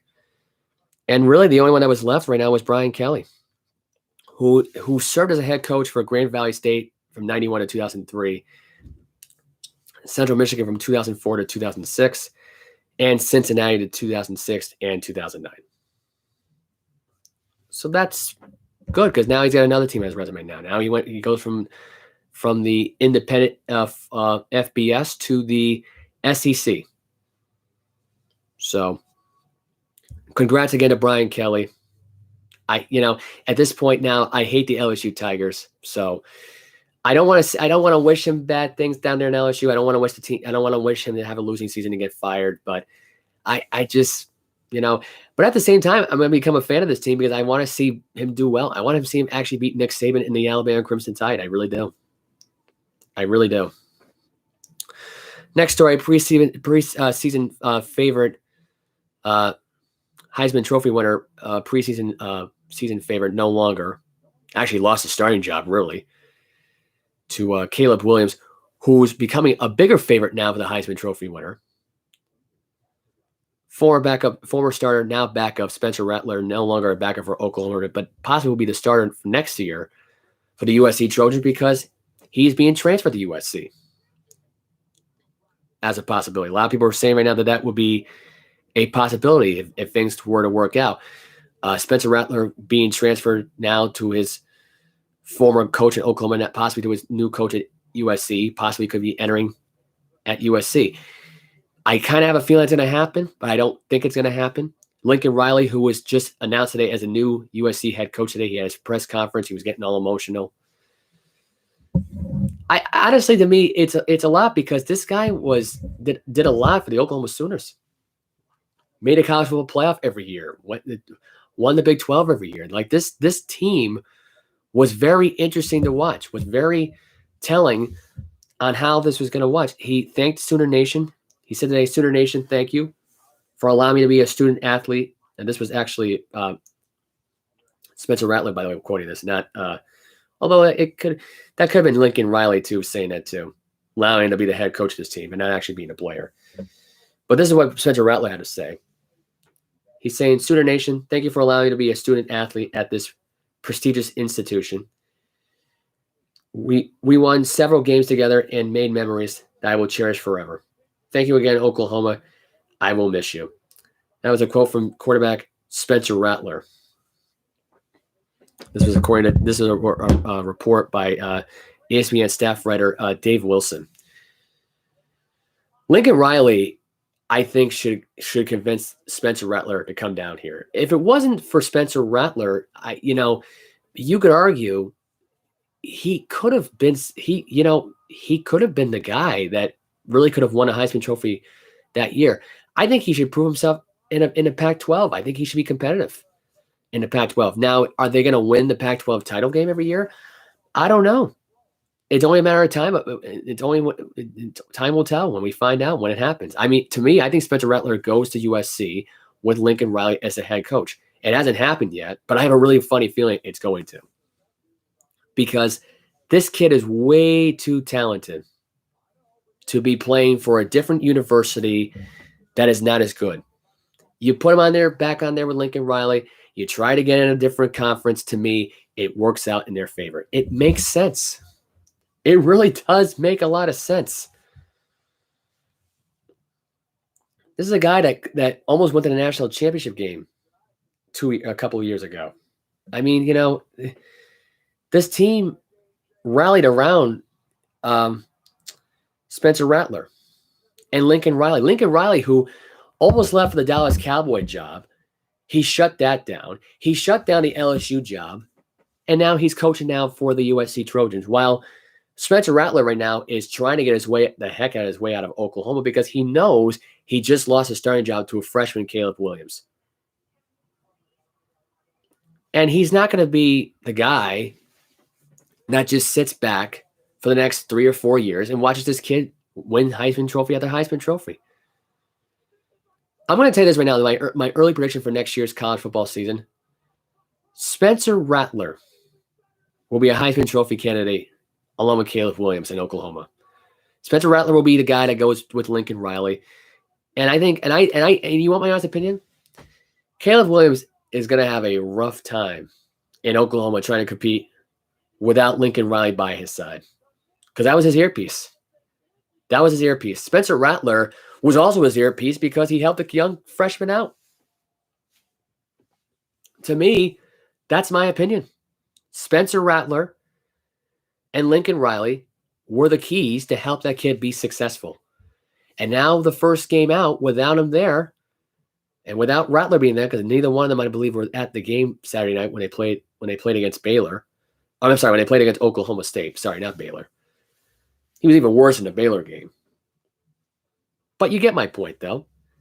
If Spencer Rattler ends up being transferred to USC, and people are gonna treat this like it's like a conspiracy, like it was planned out. Lincoln Riley didn't want to coach the freshman, didn't want to waste his time. I don't know why you wouldn't. Caleb Williams is a much better athlete, I believe, than Spencer Rattler is. He's scrawny. Williams is a lot stronger and a lot tougher. For a freshman, he's a lot more buff, I think.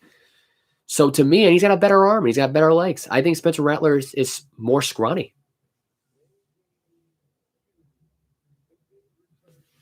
Anyway, so that's the story.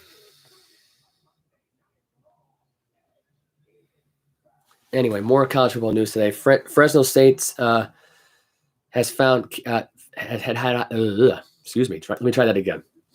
Sorry, I'm a little tongue-tied here right now. I've been talking for a long period of time. I don't really have a drink of water on me, and I can't really take a commercial break here because I don't know how to pause this really and redo it again. So I'm going to try not to botch this one. Fresno State, Kalen DeBoer is now a new head coach for Fresno State. Actually, former Fresno State, I should say now, because he was hired at University of Washington. So, yes, ex-Fresno State head coach Kalen DeBoer is now the head coach now for Washington. Man, I really botched that one. And this is and this is replacing Jimmy Lake, who was an abusive head coach for the Washington Huskies. And now the Washington Huskies can no longer deal with that guy. So they fired him. They removed him. Now they got a new head coach now in Kalen DeBoer, who I believe, honestly, at Fresno, spending the 2 seasons at Fresno State, got a 12-6 record, including a 9-3 record this year. I think now at this point, this will be an interesting test for him. I don't think he'll get anywhere with Washington. I don't think Washington is overall that great. But to me, it's a different conference. It's more money involved here. It's a better opportunity. You're in a much better conference, more competition. I mean, it'll be interesting to see how Kalen DeBoer does in Washington. Because in Fresno State, he was good. He was good with the Fresno State Bulldogs. Now we're gonna see what he does in Washington. But this is a good story.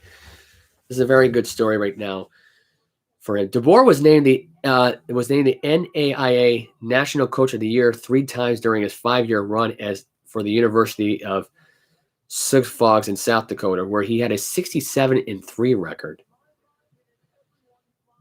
Fresno State has scheduled a team meeting following this, during which the players were expected to be informed of the move. And they got the team meeting. Obviously, they were informed of it today. So it happened. They got the news of it. And you know what? I mean, honestly, I don't know why they even bother having a team meeting. It's not like this coach was there for 2 years. I mean, sure, it's a big move. I mean, you spend 2 years with a guy like that, getting to know the coach, trying to get along with the guy. It's your way of saying, yeah, goodbye. I'm surprised. You know what really surprised me? It's weird because you'd think that they would do a team meeting for Brian Kelly. Unless they did a team meeting behind doors down there in Notre Dame, and we just didn't know about it. But here, they knew about this move now coming for a while. And I think Kalen DeBoer, I believe, was actually contacted a few weeks back after Jimmy Lake was even fired. I think he was contacted the next day, I'm pretty sure I heard. So, to me, we'll see what happens now going forward with Kalen DeBoer. But, he went up by saying this today. My family and I are so grateful for the opportunity to lead such a storied program and be a part of a prestigious institution. The tough, hard-nosed tradition of Washington football speaks for itself, and it was obvious throughout this process that University of Washington is committed to competing at the highest level.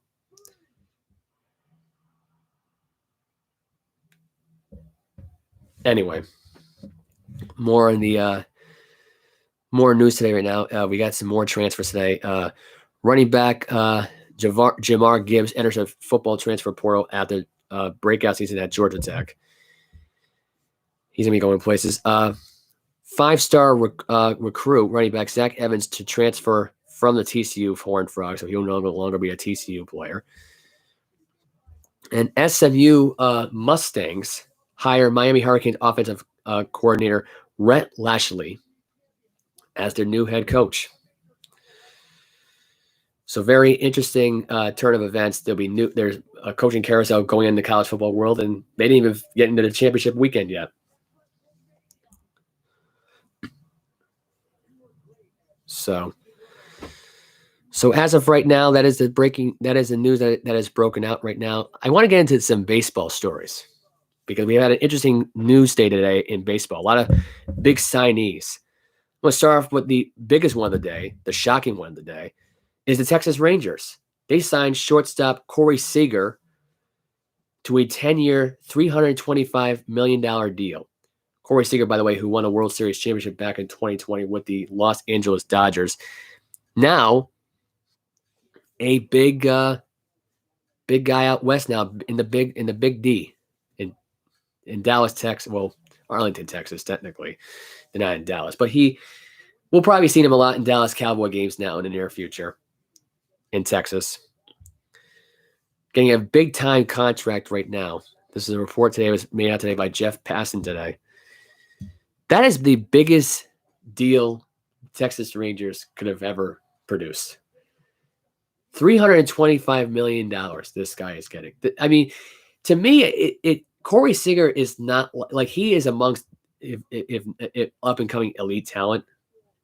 Like I don't think he's there yet. Like I don't think he's a Fernando Tatis. I don't think he's a Machado. He's not really a Bogarts.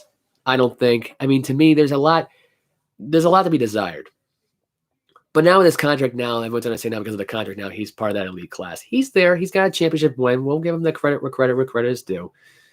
But, he's been a part of some great teams. And, who knows? Maybe with the Texas Rangers, he'll probably turn that team into a playoff team maybe. I mean, you got to get more in Texas down there for me to actually believe it. But the way I see it right now, it's interesting here because of what the Texas Rangers just gained out of this, which is another shortstop, really, another great infielder, really. Because you got Esquiel Duran, Yanni Hernandez, Andy Ibanez, and now you got now Corey Seager, who's now part of that team. And it's interesting because I like hearing big time deals like this because it makes you think like, wow, either this is going to be a productive shortstop or the biggest waste of money in the majors.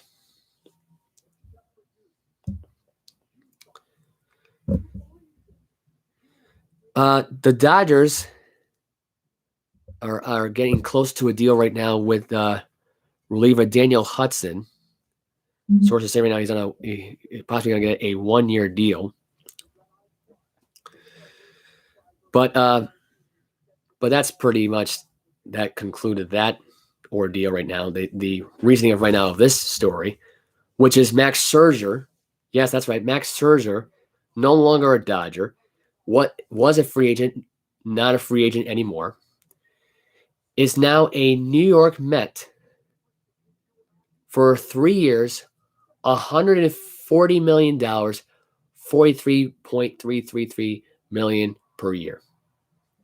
A big signing, I think.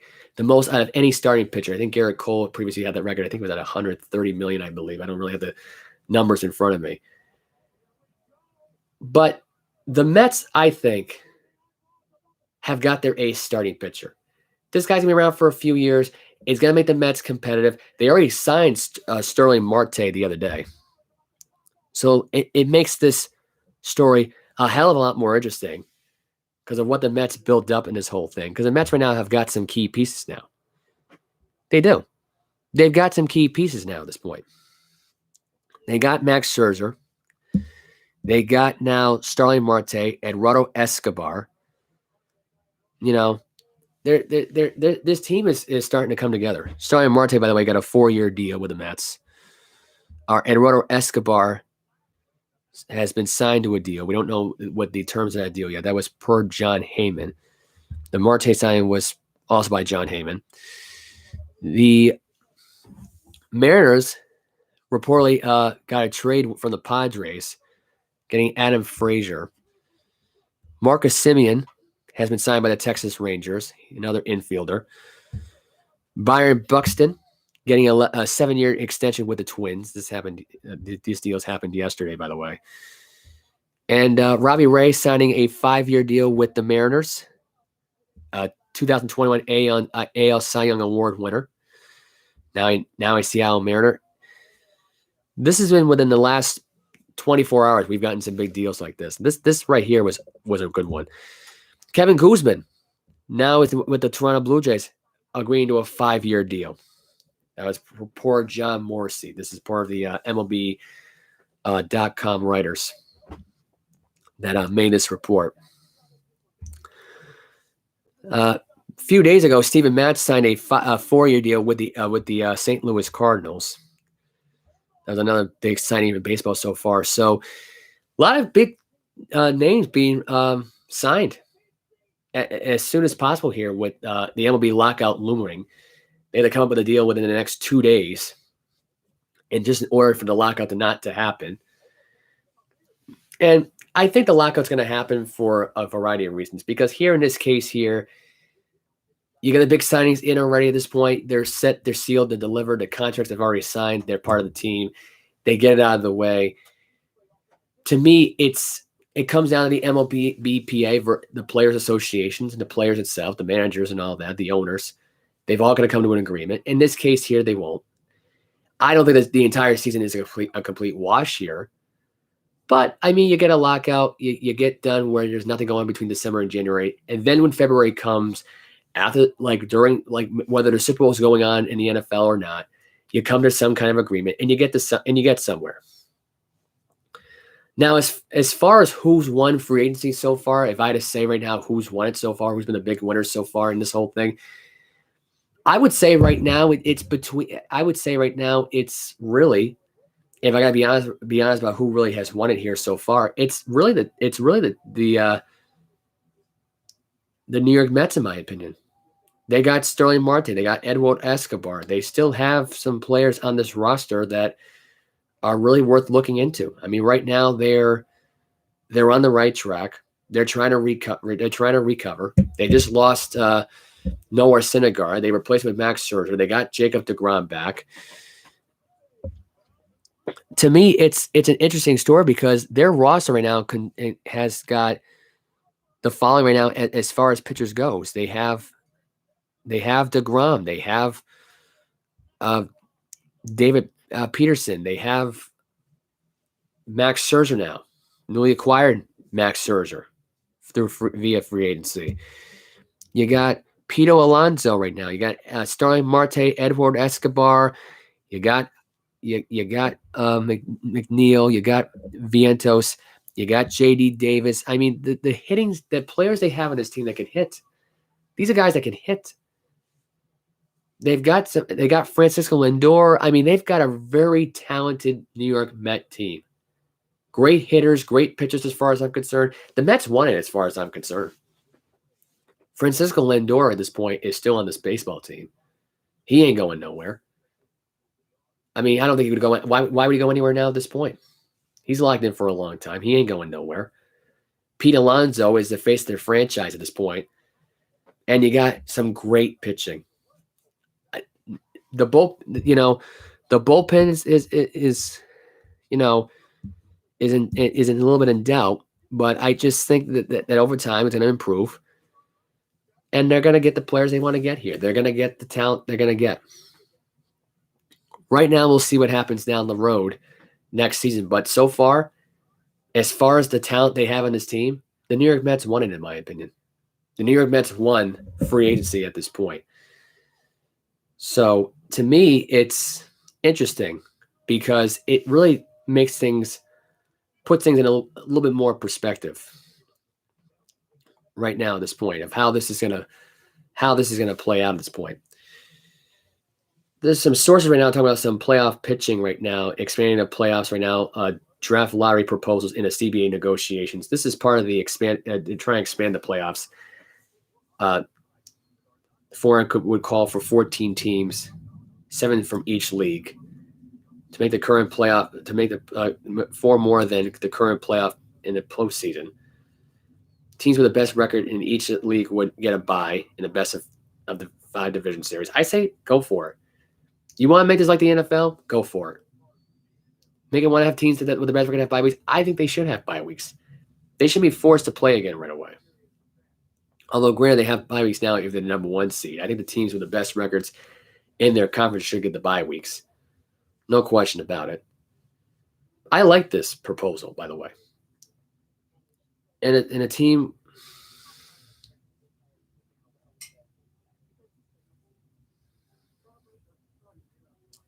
Anyway, so I'm just reading up on more on this article. Sorry for that long pause there. I actually almost messed up something. But the league believes in the incentives for the top seeds, like having a bye or picking your opponent, will keep teams aggressive both in the winter and during the season. Because let's think about this for a minute.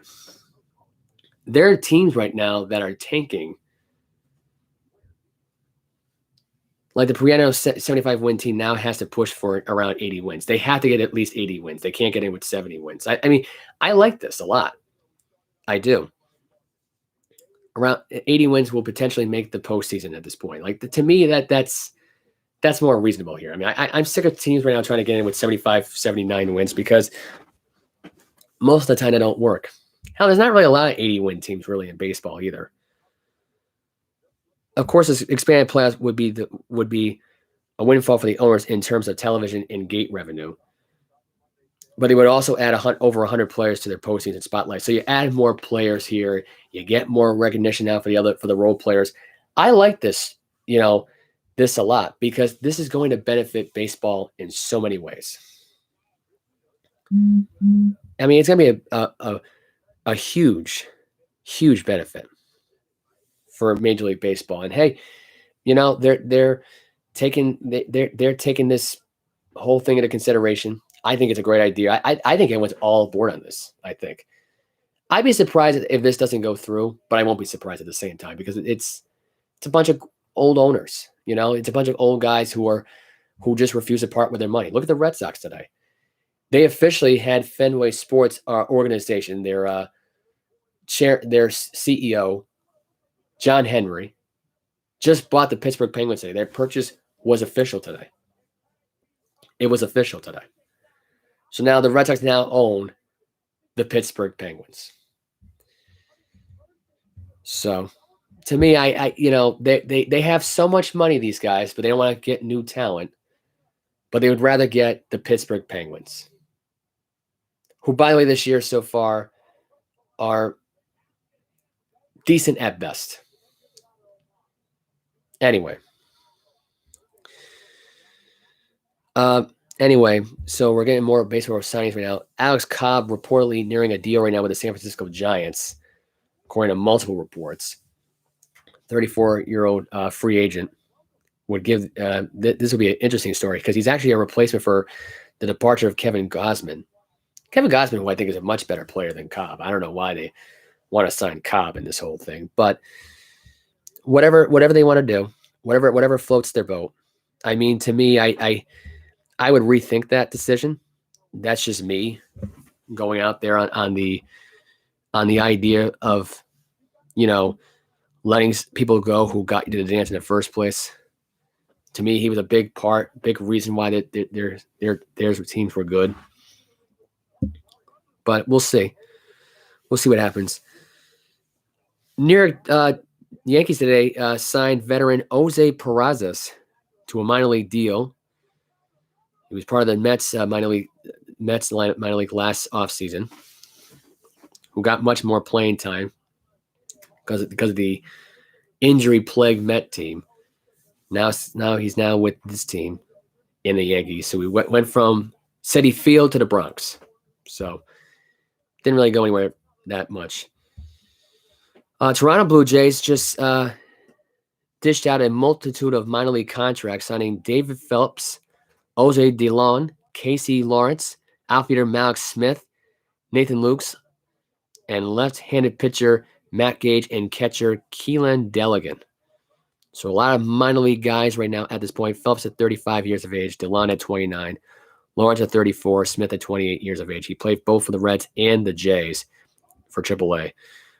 Luke's last play for the Rays in AAA. Gage last play for the Diamondbacks in AA in the farm system, and Delican played for the Yankees. So you got some nice up-and-coming talent right now. Let's see what they do. For the farm league. Will they make the majors? Maybe they'll be called up. Who knows? Maybe they will be. Maybe they won't be. Who knows? Pittsburgh Pirates.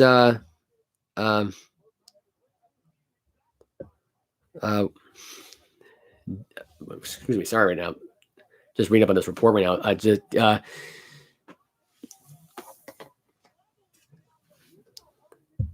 I'm sorry. I'm getting a little glitch here on my phone. I was just trying to read these reports on my phone and trying to look at the screen here, but there's a glitch going on my phone. We're having some little minor technical difficulties, but we're good. Anyway, so I can't read the article right now because it's not.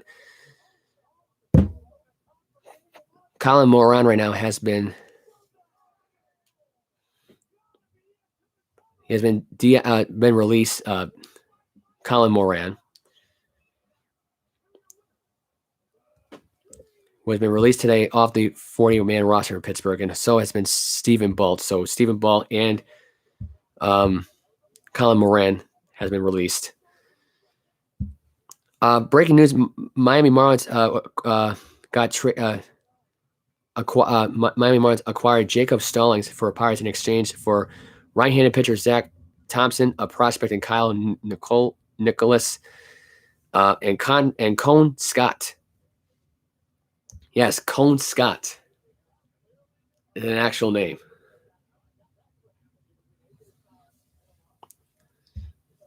Los Angeles signed Hudson to a 1-year, $7 million contract that became official as of now. The Atlanta Braves have signed Kirby Yates to a 2-year, $8.25 million deal with a $5.75 million club option for 2024.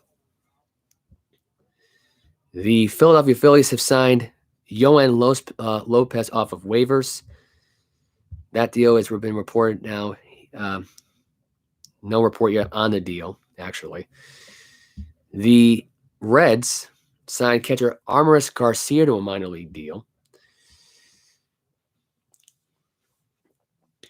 As far as we know right now, that is all the big signings right now that happened today. So far, Los Angeles Angels signed another pitcher in Michael Lorenzen to a 1-year, $7 million deal. Washington Nationals signed Luis Alvin to a minor league deal.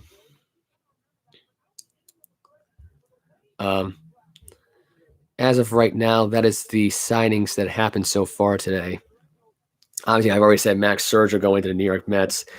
I actually want to see Scherzer with the Angels just because it would have been a lot interesting to see Noah Syndergaard, who's really the big story here on this team for the Los Angeles Angels. The reason the Angels didn't win this free agency here was due to that fact. Due to the fact right now that the Angels didn't want him for more than wanted a $40 million per year deal. They just didn't want to have that happen.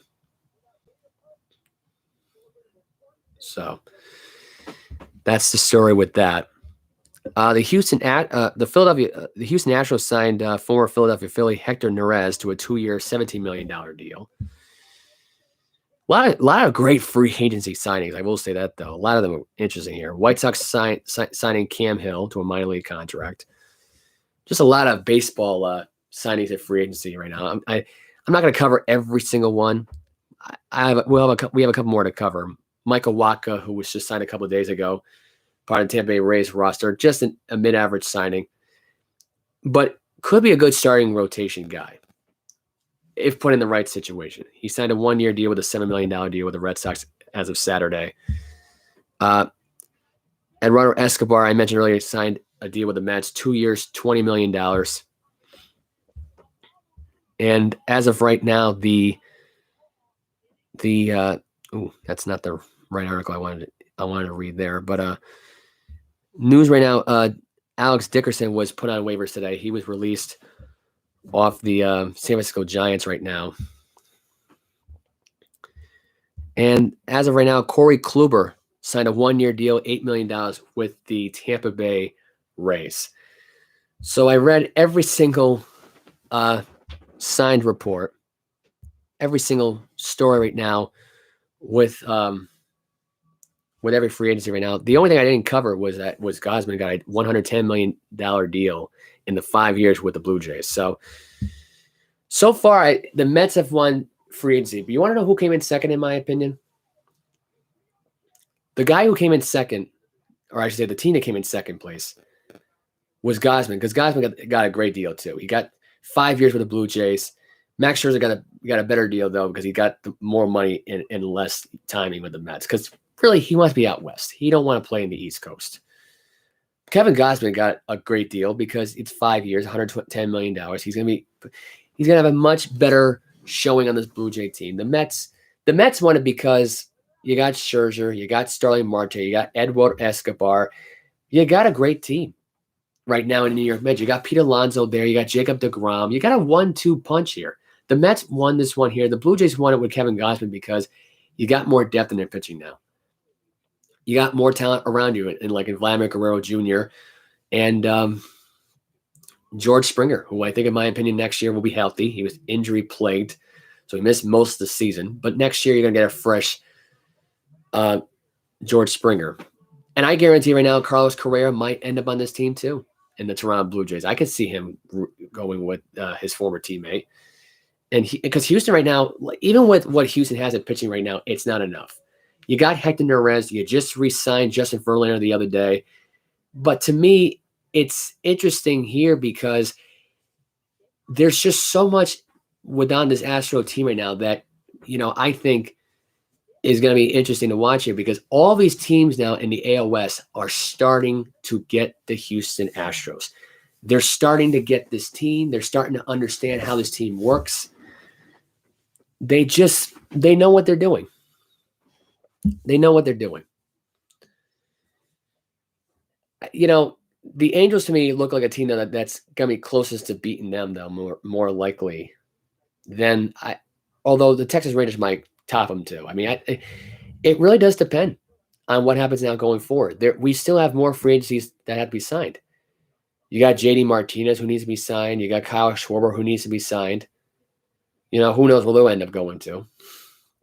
I look at it like this. I see Martinez still going to the Los Angeles Dodgers. I could see Schwarber going to I can't remember who I had him going to. I'm drawing a blank. Anyway. So enough about baseball this weekend. Enough about getting into the baseball world. Let's see what kind of sports we got. If we have any more sports to cover. I don't think we do. Sorry, I'm just stretching out my back. I've been sitting like this for an hour and 48 minutes. Back killing me. Anyway. So we got to get into the next thing, which is the Boston Bruins. Brandon Marchand suspended for 3 games for slew-footing Vancouver Canucks defenseman Oliver Ekman-Larsson. Now, it's more like a tripping thing, more like a thing you're not supposed to do in hockey.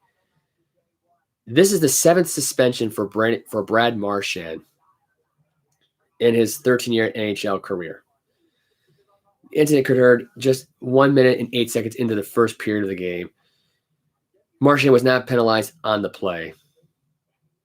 And they were just battling it out. It was just basically like a little, puck tangle up there. In this case here, the NHL is making a big deal about it. I didn't think it was a non-issue to me. This suspension should not be a thing. I don't know what the point of the suspension really is. I don't know what it's doing for the NHL. To me, it's a dumb decision. And Bruce Cassidy had no idea why he got suspended. Hell, he thought it was an innocent thing too. But anyway, more news right now to be looking into, which is Evander Kane placed on waivers today by the San Jose Sharks. So they hired a new agent for Kane so he can get a new deal. The plan is to send him to the American Hockey League if he isn't claimed by another team. So Evander Kane, by the way, was suspended for 21 games for submitting a fake vaccination card, which the San Jose Sharks just found out. And his old agent let him go. He's getting a new agent as we speak. All I got to say about this right now is don't fake a COVID card. I mean, if you're trying to break it really, like Charles Barkley said it best. If you're trying to break the law, don't write a check. In this case here, if you're trying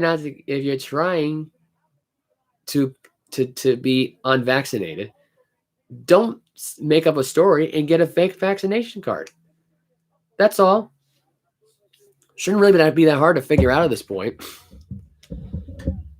Anyway, more hockey news. I really can't even believe this is even a story. I'm not going to even get any more coverage with that, really, because I think that's ridiculous. By the way, I really think it is. Montreal assistant GM Scott Mellenby abruptly resigning as assistant general manager after the struggles for Montreal. You think it'd be the head coach here, instead it's a general manager here. The club made an announcement late Saturday night, indicating that there is no further comment on the scenario because the Canadiens have been a very disappointing team. This is a team that just went on to the Stanley Cup last season and lost to the Tampa Bay Lightning, who you think would have anyway would think right now they would be struggling right now. They're in third place in their division. And Montreal is in second to last place in theirs. So it's kind of a scary scenario here that the Montreal Canadiens right now have a GM abruptly resigning. To me, it's a little too soon, but they do have a problem. They're 4-6 at home, 2-9 on the road. They've only scored 54 points on goal. They've allowed 83 points on goal. They play in 23 games, and so far they're 6-15-2. So really, if you take away the overtime losses, they're really 6-17. Yikes. And this is a team that was a defending Cup champion. So I'm just saying, trouble in paradise down there in Montreal. If you're a Bruin fan, you love this, even though your team's not doing that much better. You're 11-7, and you've scored 56 goals while allowing 51 goals. You're 6-4 in your last 10 games, but you are 7-3 at home. You're 500 on the road, 4-4 so far. Not great. Bruins in their last, their last 3 games. Really, they've been solid, not great. 2-1 their last 3 games. They lost to the Rangers on last Friday. Not really much news on them, really. Besides Marchand getting suspended for 3 games. He was also fined. Apparently was fined $5,000 for throwing a glove at Brandon Marchand before all this. And then all of a sudden he plays 2 days later and gets suspended for 3 games. Out of that. By the way, the next time that Brad Marchand will return for the Bruins, they'll be facing the Canucks again. So that's interesting. That's very interesting. I mean, it's interesting here because if you're a Bruin fan, you then travel, which I think this is interesting. You then travel to Vancouver, I believe, for that game, which they do. So that should be a very interesting scenario. You have games now where you don't have, where right now you play the Red Wings at home, then you're at Nashville to play the Predators, and you have the Tampa Bay Lightning at home, defending Stanley Cup champions. All I got to say is that you never know what could happen for the Bruins. You know, and like I said before, they're a regular season team that wins a lot of games. But when it comes to the playoffs, they always find a way to choke. They do. They don't try to sugarcoat it either. They don't try to sugarcoat it. Joe Harris for the Brooklyn Nets, as we move on to the NBA, undergoing ankle surgery, will be out 4 to 8 weeks. This is Omi Youngsmik, ESPN staff writer, making that report today. Nets head coach Steve Nash said Harris' surgery will it's a little bone particle that's in the ankle. Hopefully will allow the guy to make a full recovery and come back going forward. Harris has missed the past 6 games with the injury. He last played against the Oklahoma City Thunder in a win. He's going to have a scope, and then we'll see what that means when he has the procedure. So In this case here, Joe Harris will probably be limited when he gets back. By the time the second half of the season rolls around, they'll play a little bit more. They'll have more with him. Harris so far before the injury was averaging 11.3 points per game, shooting at 46.6% from the three-point line. That's still good. You're not asking him to do too much. But for him to put up that much, with Kevin Durant and James Harden around, and at the time when you had Kyrie Irving before, well, he had his little meltdown and left the team, then yeah. I mean, when it really comes down to it, Joe Harris has been really the Kyrie Irving off the bench. He's really what Kyrie Irving is supposed to be, really. Except the difference is Joe Harris could be doing a lot more, could be averaging a lot more points. He's capable of that. The ankle is definitely affecting him. There's no question about it. Anyway, Milwaukee Bucks, defending NBA champions, are signing DeMarcus Cousins to a non-guaranteed deal. So what that means is it's not guaranteed money. It's just basically hush money. We'll give you some money for now. If it works out right now, we will actually give it to you. I don't know why they had DeMarcus Cousins on this team. What does he bring to this team? I don't know. I get it's more aggression on the defensive side of the ball, but he's more about the offense. He's a man child. He was part of the Lakers winning team back in 2019, 2020. I get it. He was a presence with that team that was with JaVale McGee and Dwight Howard and Anthony Davis. But he wasn't the sole reason why this team was good. Hell, he was part of the NBA Finals team with the Golden State Warriors not too long ago when they had Kevin Durant, Steph Curry, and Klay Thompson. I mean, I don't know. I mean, is this going to be a trend now at this point where DeMarcus Cousins goes to every random team that just goes on to win the NBA Finals somehow? Like, let's say it's the Suns this year because he's going to go to the Phoenix Suns next year. Like, I mean, give me a break. Brook Lopez right now is out with a back injury. That's the only reason why DeMarcus Cousins is really on this team. They're saying they need more size here. I look at it like this. I've heard that story so many times before, and I think to myself, is Giannis not enough? Is the brother not enough? I mean, there's so much there with this team. And I look at the Bucks and I say to myself, they really haven't had a big, guy off the bench that could do anything. But really, if you think about it, Giannis is your guy. Giannis could do it all. He could be power forward, he could be center. I mean, and I don't see why you wouldn't use Giannis as your center. And why waste the money on DeMarcus Cousins, who at this point may just be cut and put on waivers. I mean, I get if you're struggling, and that's the reason why you've been struggling. But I don't think really it makes much of a difference here either way. Teams must guarantee contracts for the balance of the team by January 7th. So meaning right now it has to be a guaranteed deal, or he can no longer be on the team, really, which is what they're really saying here in this coin. When Brook Lopez gets back, obviously he'll be more of an impact player here. DeMarcus Cousins, will he be on the bench for this team? Again, I don't know. Is he a sixth man here? I don't know. I don't know what Cousins' role will be when Brook Lopez gets back, if he has any role at all. It'll be interesting to see how this plays out. So, who knows? Blake Griffin out of the Nets rotation to keeping a great patience. Obviously, he's not happy with the reduced role that he's on with the Brooklyn Nets. But it's a little chilly up. No. I know. I'm doing a podcast. Can you come back later, please? Goodbye. I was going to ask you to put this on your card. Bye. Goodbye. Can I use your card? Goodbye. Can I use your card? I don't have my wallet with me. Goodbye. I don't. Not now. Where is it? I don't know. Do you have to get it right this second? There's nobody on there. I'm recording myself, Jeannie. Go away. Where'd you get those? I got it at Best Buy. When? A couple weeks ago. Bye. You didn't even show me. Oh, now I'm showing you. Nice mic. How much was that? $30. That's all? That's all. Bye. You can't leave those in the window. Goodbye.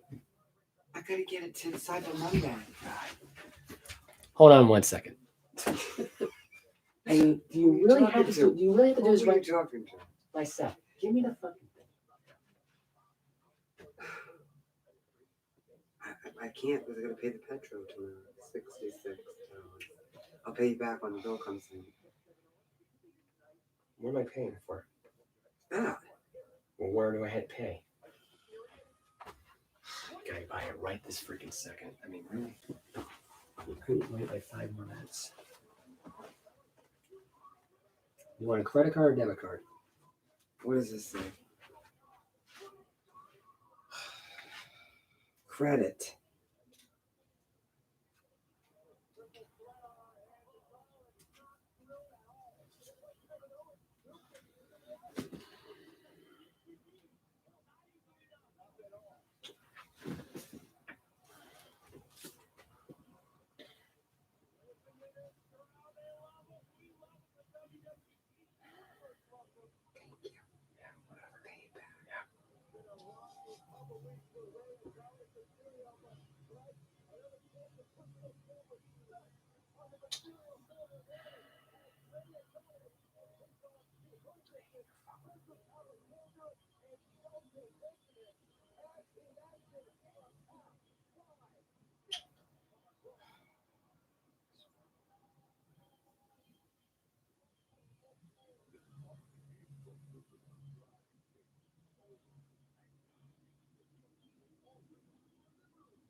All right, bye. Thank you. Yeah, bye. Goodbye. Just hit continue, man. Go. Can I watch you? No, go. I am sorry about that. A little technical, well, not really a technical difficulty, just really somebody coming in here not realizing I'm recording. 2 hours into this. What was I saying?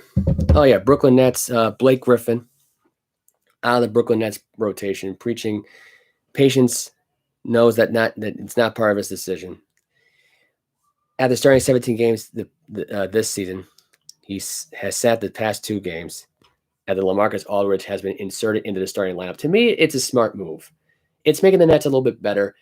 Blake Griffin is not really the same Blake Griffin as he was in the Los Angeles Clippers, or really when he was with he started really decline when he went to Detroit. Brooklyn here, he tried to revive a little bit of his momentum. He's, Aldridge has been playing unbelievable since he's been in the rotation, averaging way more points. Griffin, the 6-time All-Star so far, has been averaging 5.5 points per game, 4.9 rebounds, and only shooting at 16%. So you can see why he got out of rotation here. He's not the same power forward. He's not the same aggression going to the hoop. He's playing like a small forward in a power forward position. He's trying to be this big-time shooter. That's not who he is. And he knows that. He knows it cost him his spot on the team. Now he's going to be a 6-man, probably an 8-man. Hell, right now he hasn't played. He sat the last 2 games. So I don't know if Steve Nash is losing confidence in him now, and if this means now if he gets traded. I don't know what this means. I don't know what this is going to do. All I know is that overall, last season with the Pistons and the Nets, he averaged 11 points. He had 4.9 rebounds. He's only shooting the ball 42%. There's not much there with the guy. Overall, he's a 33% three-point shooter right now in his career.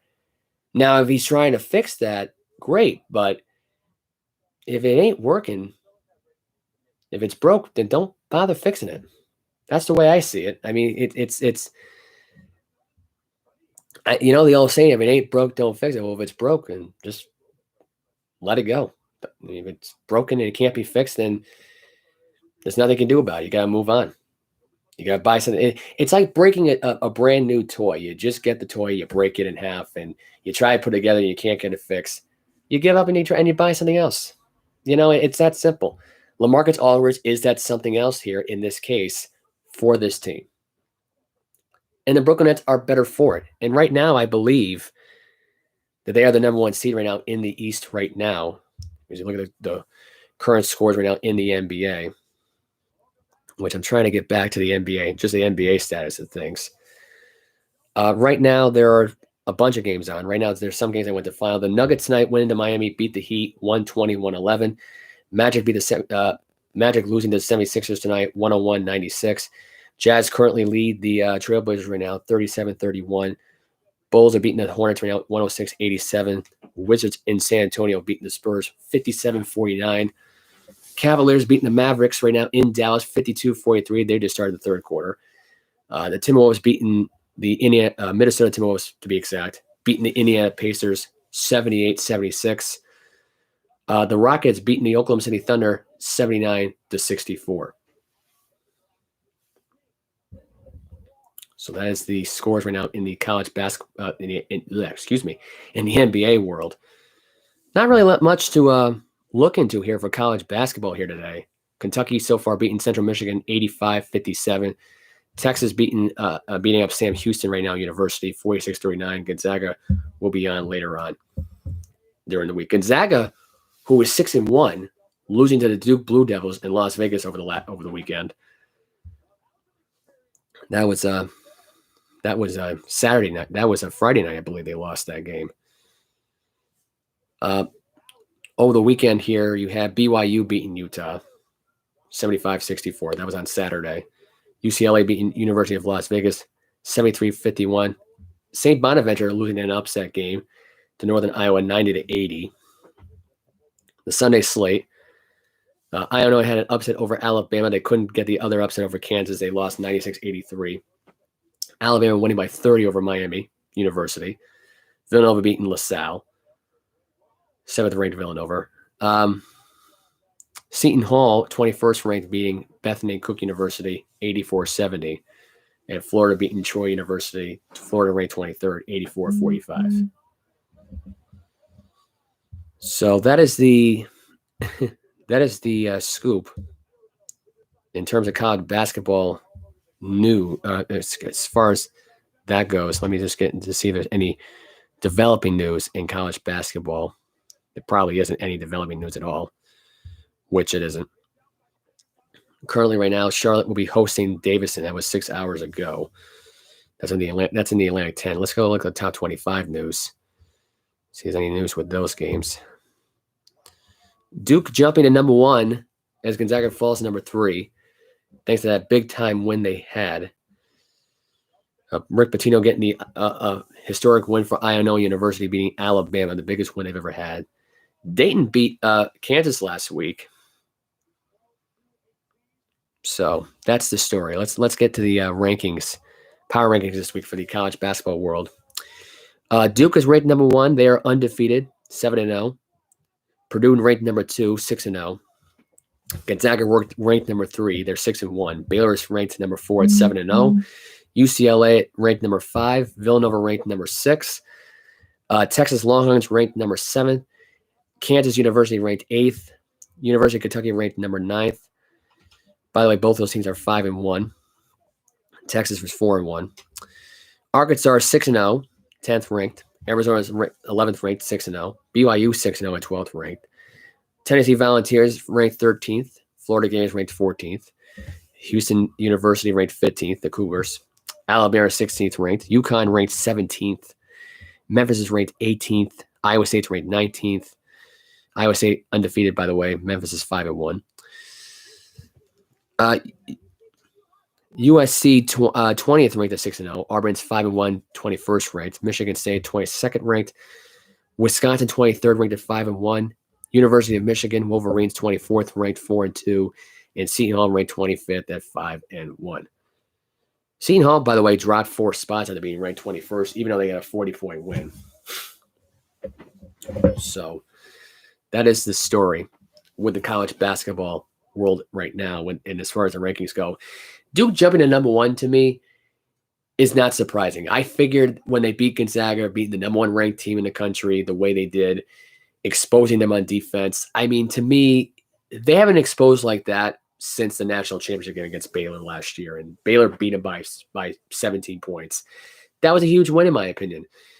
Very huge win, very important win, very strong statement win by Duke over the weekend.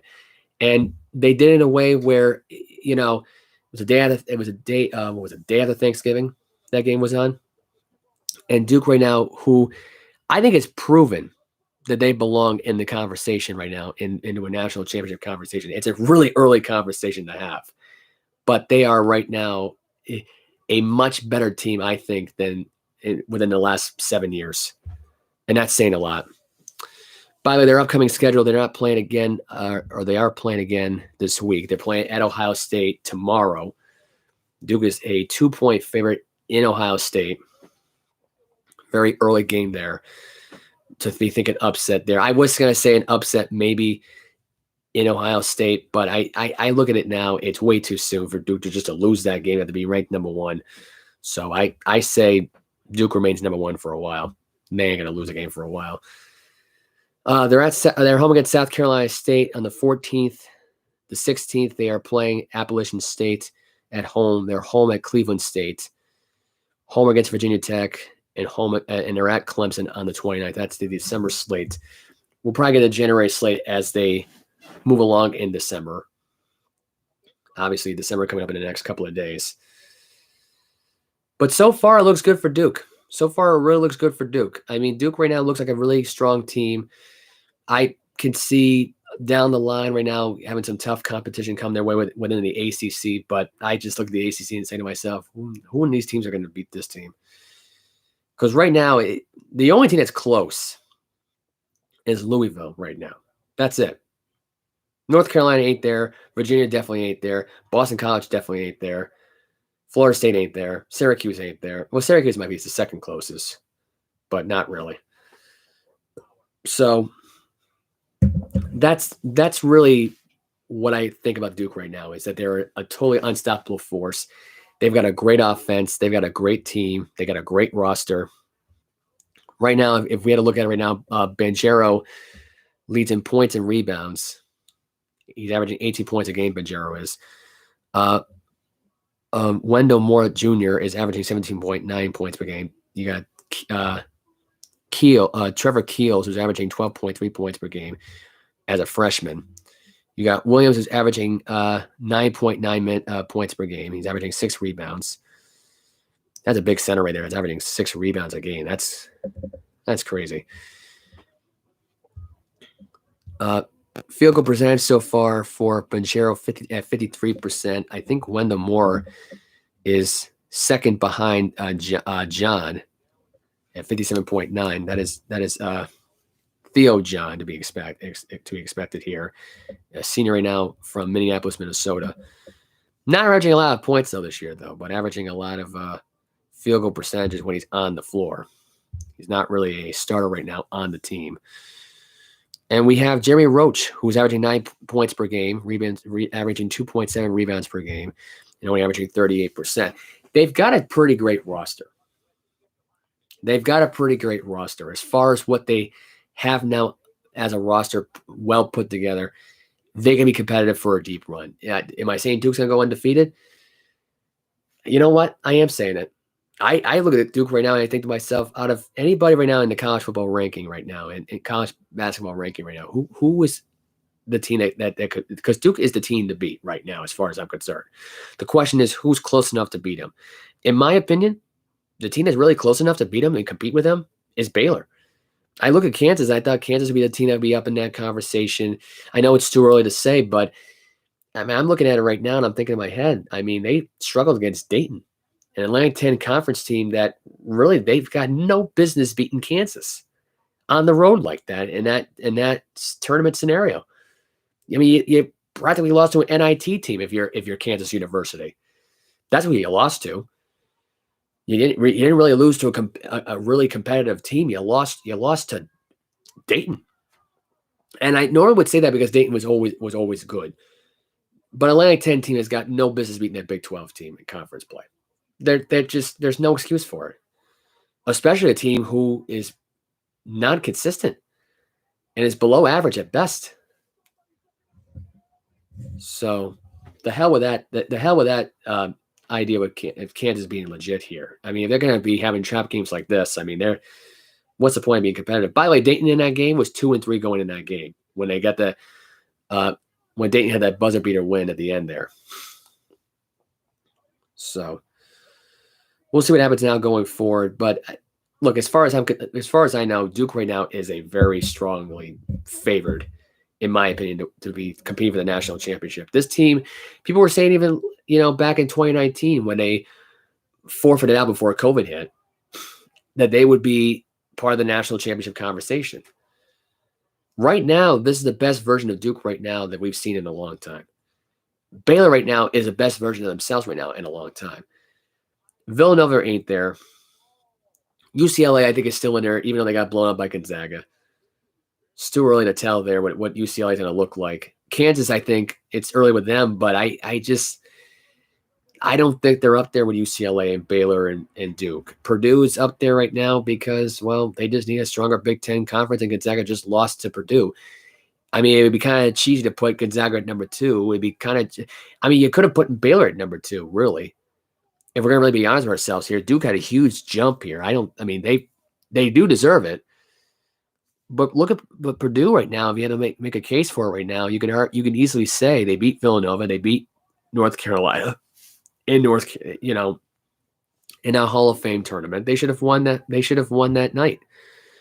And now they're playing Florida State tomorrow night, which, I mean, you could argue there when you play, and I know what people are going to be thinking right now. They just played Omaha. Omaha, who's a crap bag team that has no business, and maybe that's why they're ranked number 2, maybe.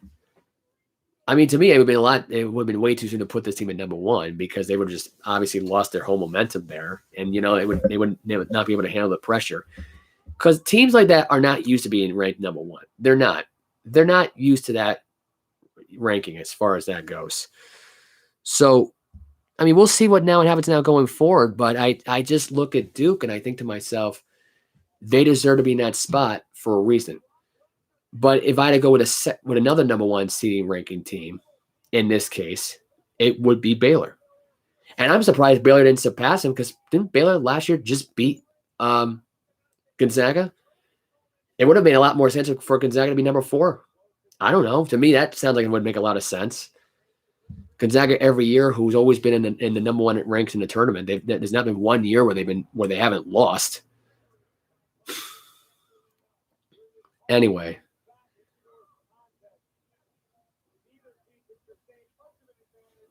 So that's the story. We got to get into some sad news today.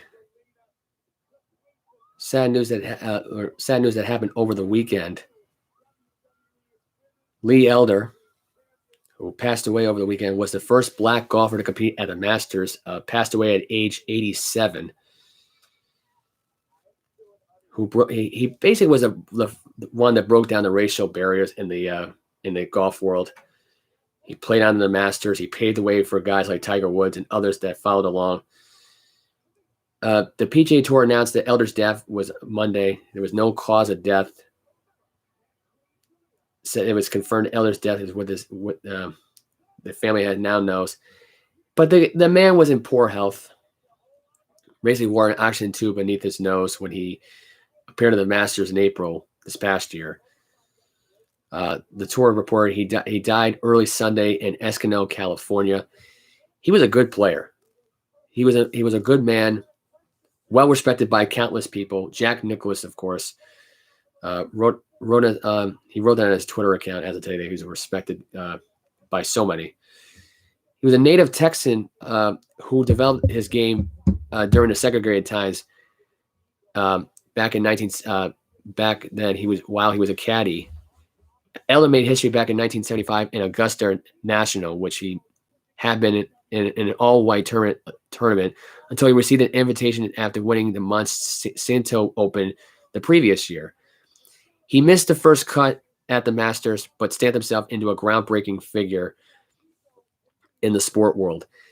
22 years later, Tiger Woods became that second guy after Lee Elder. This past April, he helped the wake of the social justice protest that rallied the nation. Masters honored Elder by having him join Nicklaus and Gary Player for the ceremonial opening tee shot. So he had his moment with Nicklaus and Gary Player. But when people want to think of, great golfers, guys who paved the way for social movements in the golf world, Lee Elder was your guy. Jack Nicklaus was the guy who I think was the accepting one for Lee Elder. He was the guy that accepted Lee Elder for who he was. There was never really a lot of hate crimes in golf, I don't believe. And even there was, Lee Elder is that kind of a guy that is such a nice guy. You can't be mean to him. He's that nice of a guy. Who would want to be mean to that guy? Anyway, Fred Ridley, chairman of Augusta National Golf Club and the Masters, called Elder a true pioneer in the game of golf. And boy, was he ever. He was a pioneer for that golf world. Because, there's not too many, people that I know with a different nationality, different race, who are in the black community that I know of that would play golf or even play baseball for that matter. But, someone like Lee Elder, who, was a pioneer in the black community in the world of golf, it's sad to hear a man like that pass away. It really is. He went from a caddy to a golfer. He joined the Tour, United Golf Associated Tour back in the 1960s. Developed into one of the United Golf best players, and he earned a living at the age of 33. Was able to afford a PGA qualifying school, where he earned his first tour card in 1968. Highlight of his rookie year was where he lost to Nicklaus in a memorable classic fifth hole sudden death in the American Golf Classic. He then would capture the PGA Tour victories, 8 more wins, and the PGA champion for 50 and over players. He played in all 4 major championships, tying for 11th at both the PGA Championship in 1974 and the 1979 U.S. Open. His best finish at the Masters was tied for 17th in 1979. Elder was a huge impact for the game of golf, and I think he took that PGA Tour to the next level. He inspired people like Tiger Woods. If it wasn't for Lee Elder, there would be no Tiger Woods. Tiger Woods would not be a thing. They wouldn't be a sing. I'm drawing a blank on his name.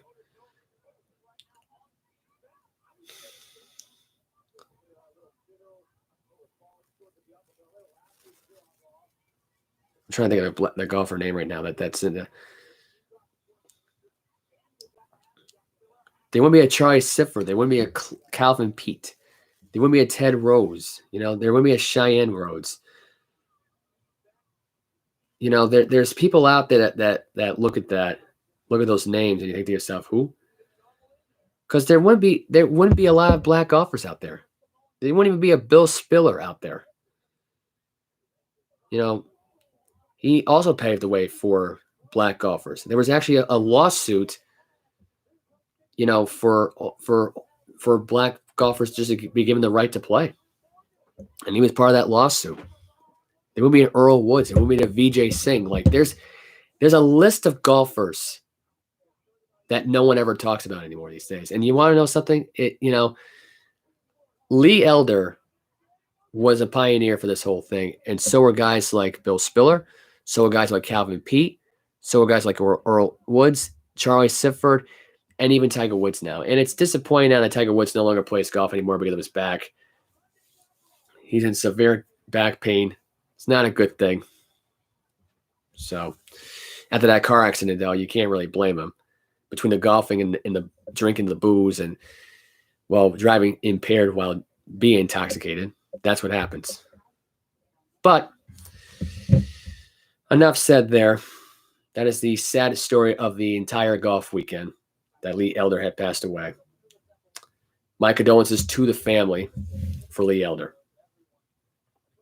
Anyway, we're going to do some throwaway segments. I really can't, I've been trying to figure out all week, a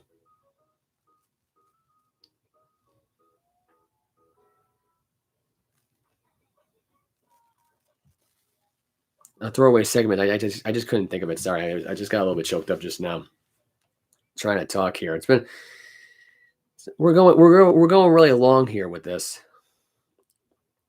2 hours and 25 minutes into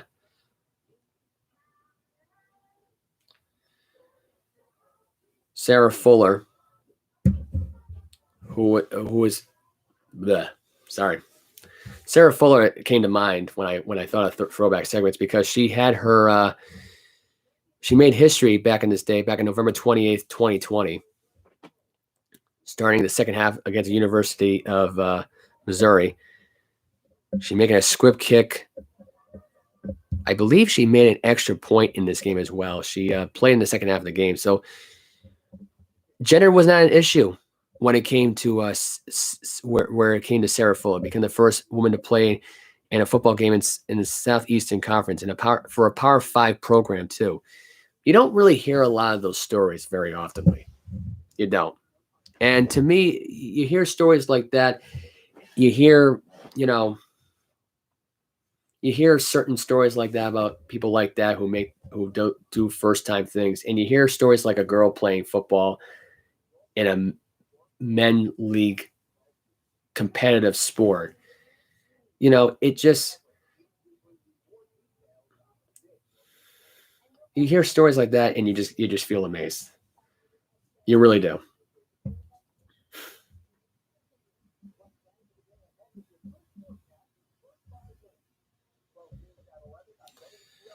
So we're also going to get another one here in the way back machine. That's if we can find anything.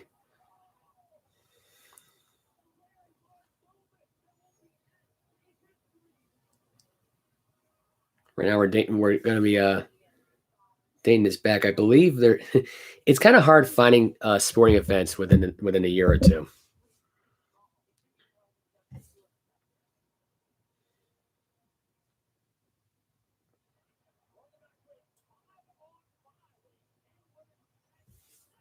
But if we had to go back right now into going to go into way back machine mode here. If I could find the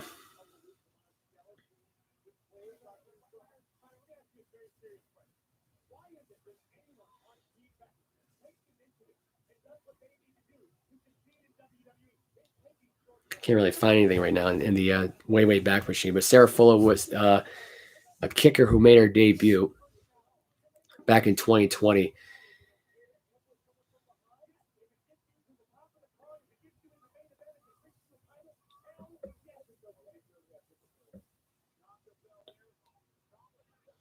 So right now we're just trying to find some more world sports highlights back from 2002. Not really much to say, really.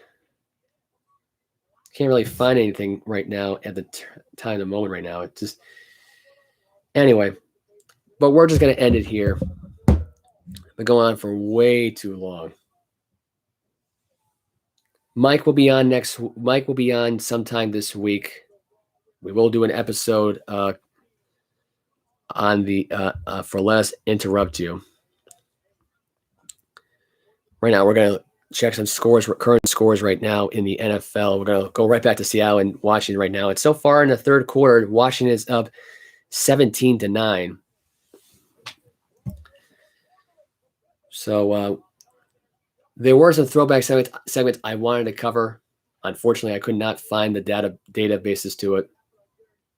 And my phone's about to die.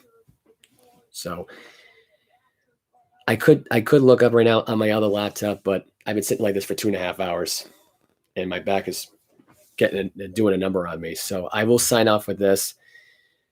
Please subscribe to the channel. Let Us Interrupt You. Follow me on Instagram, Facebook. Follow Michael Smith who couldn't be here tonight. MJ, excuse me. Couldn't even think of the name just now. Follow him at MJ Smitty97. Also, you can follow him on Facebook. So this is Joseph Olivo signing off. Have a good night, everybody.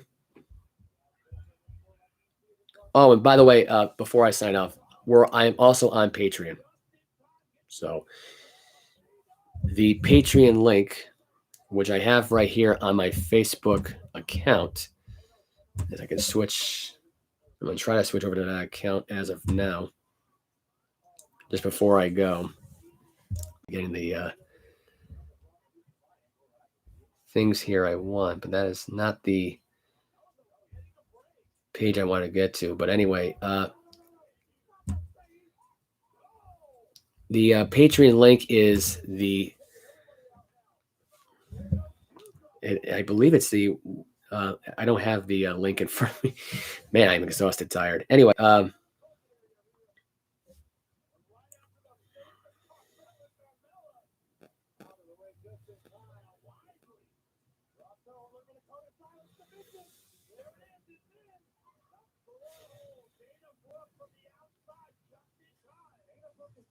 did email it to myself, but here is the link as of right now. It is patreon.com/White Mamba MJ9697 cast. That is the website for Patreon for no one who knows the link.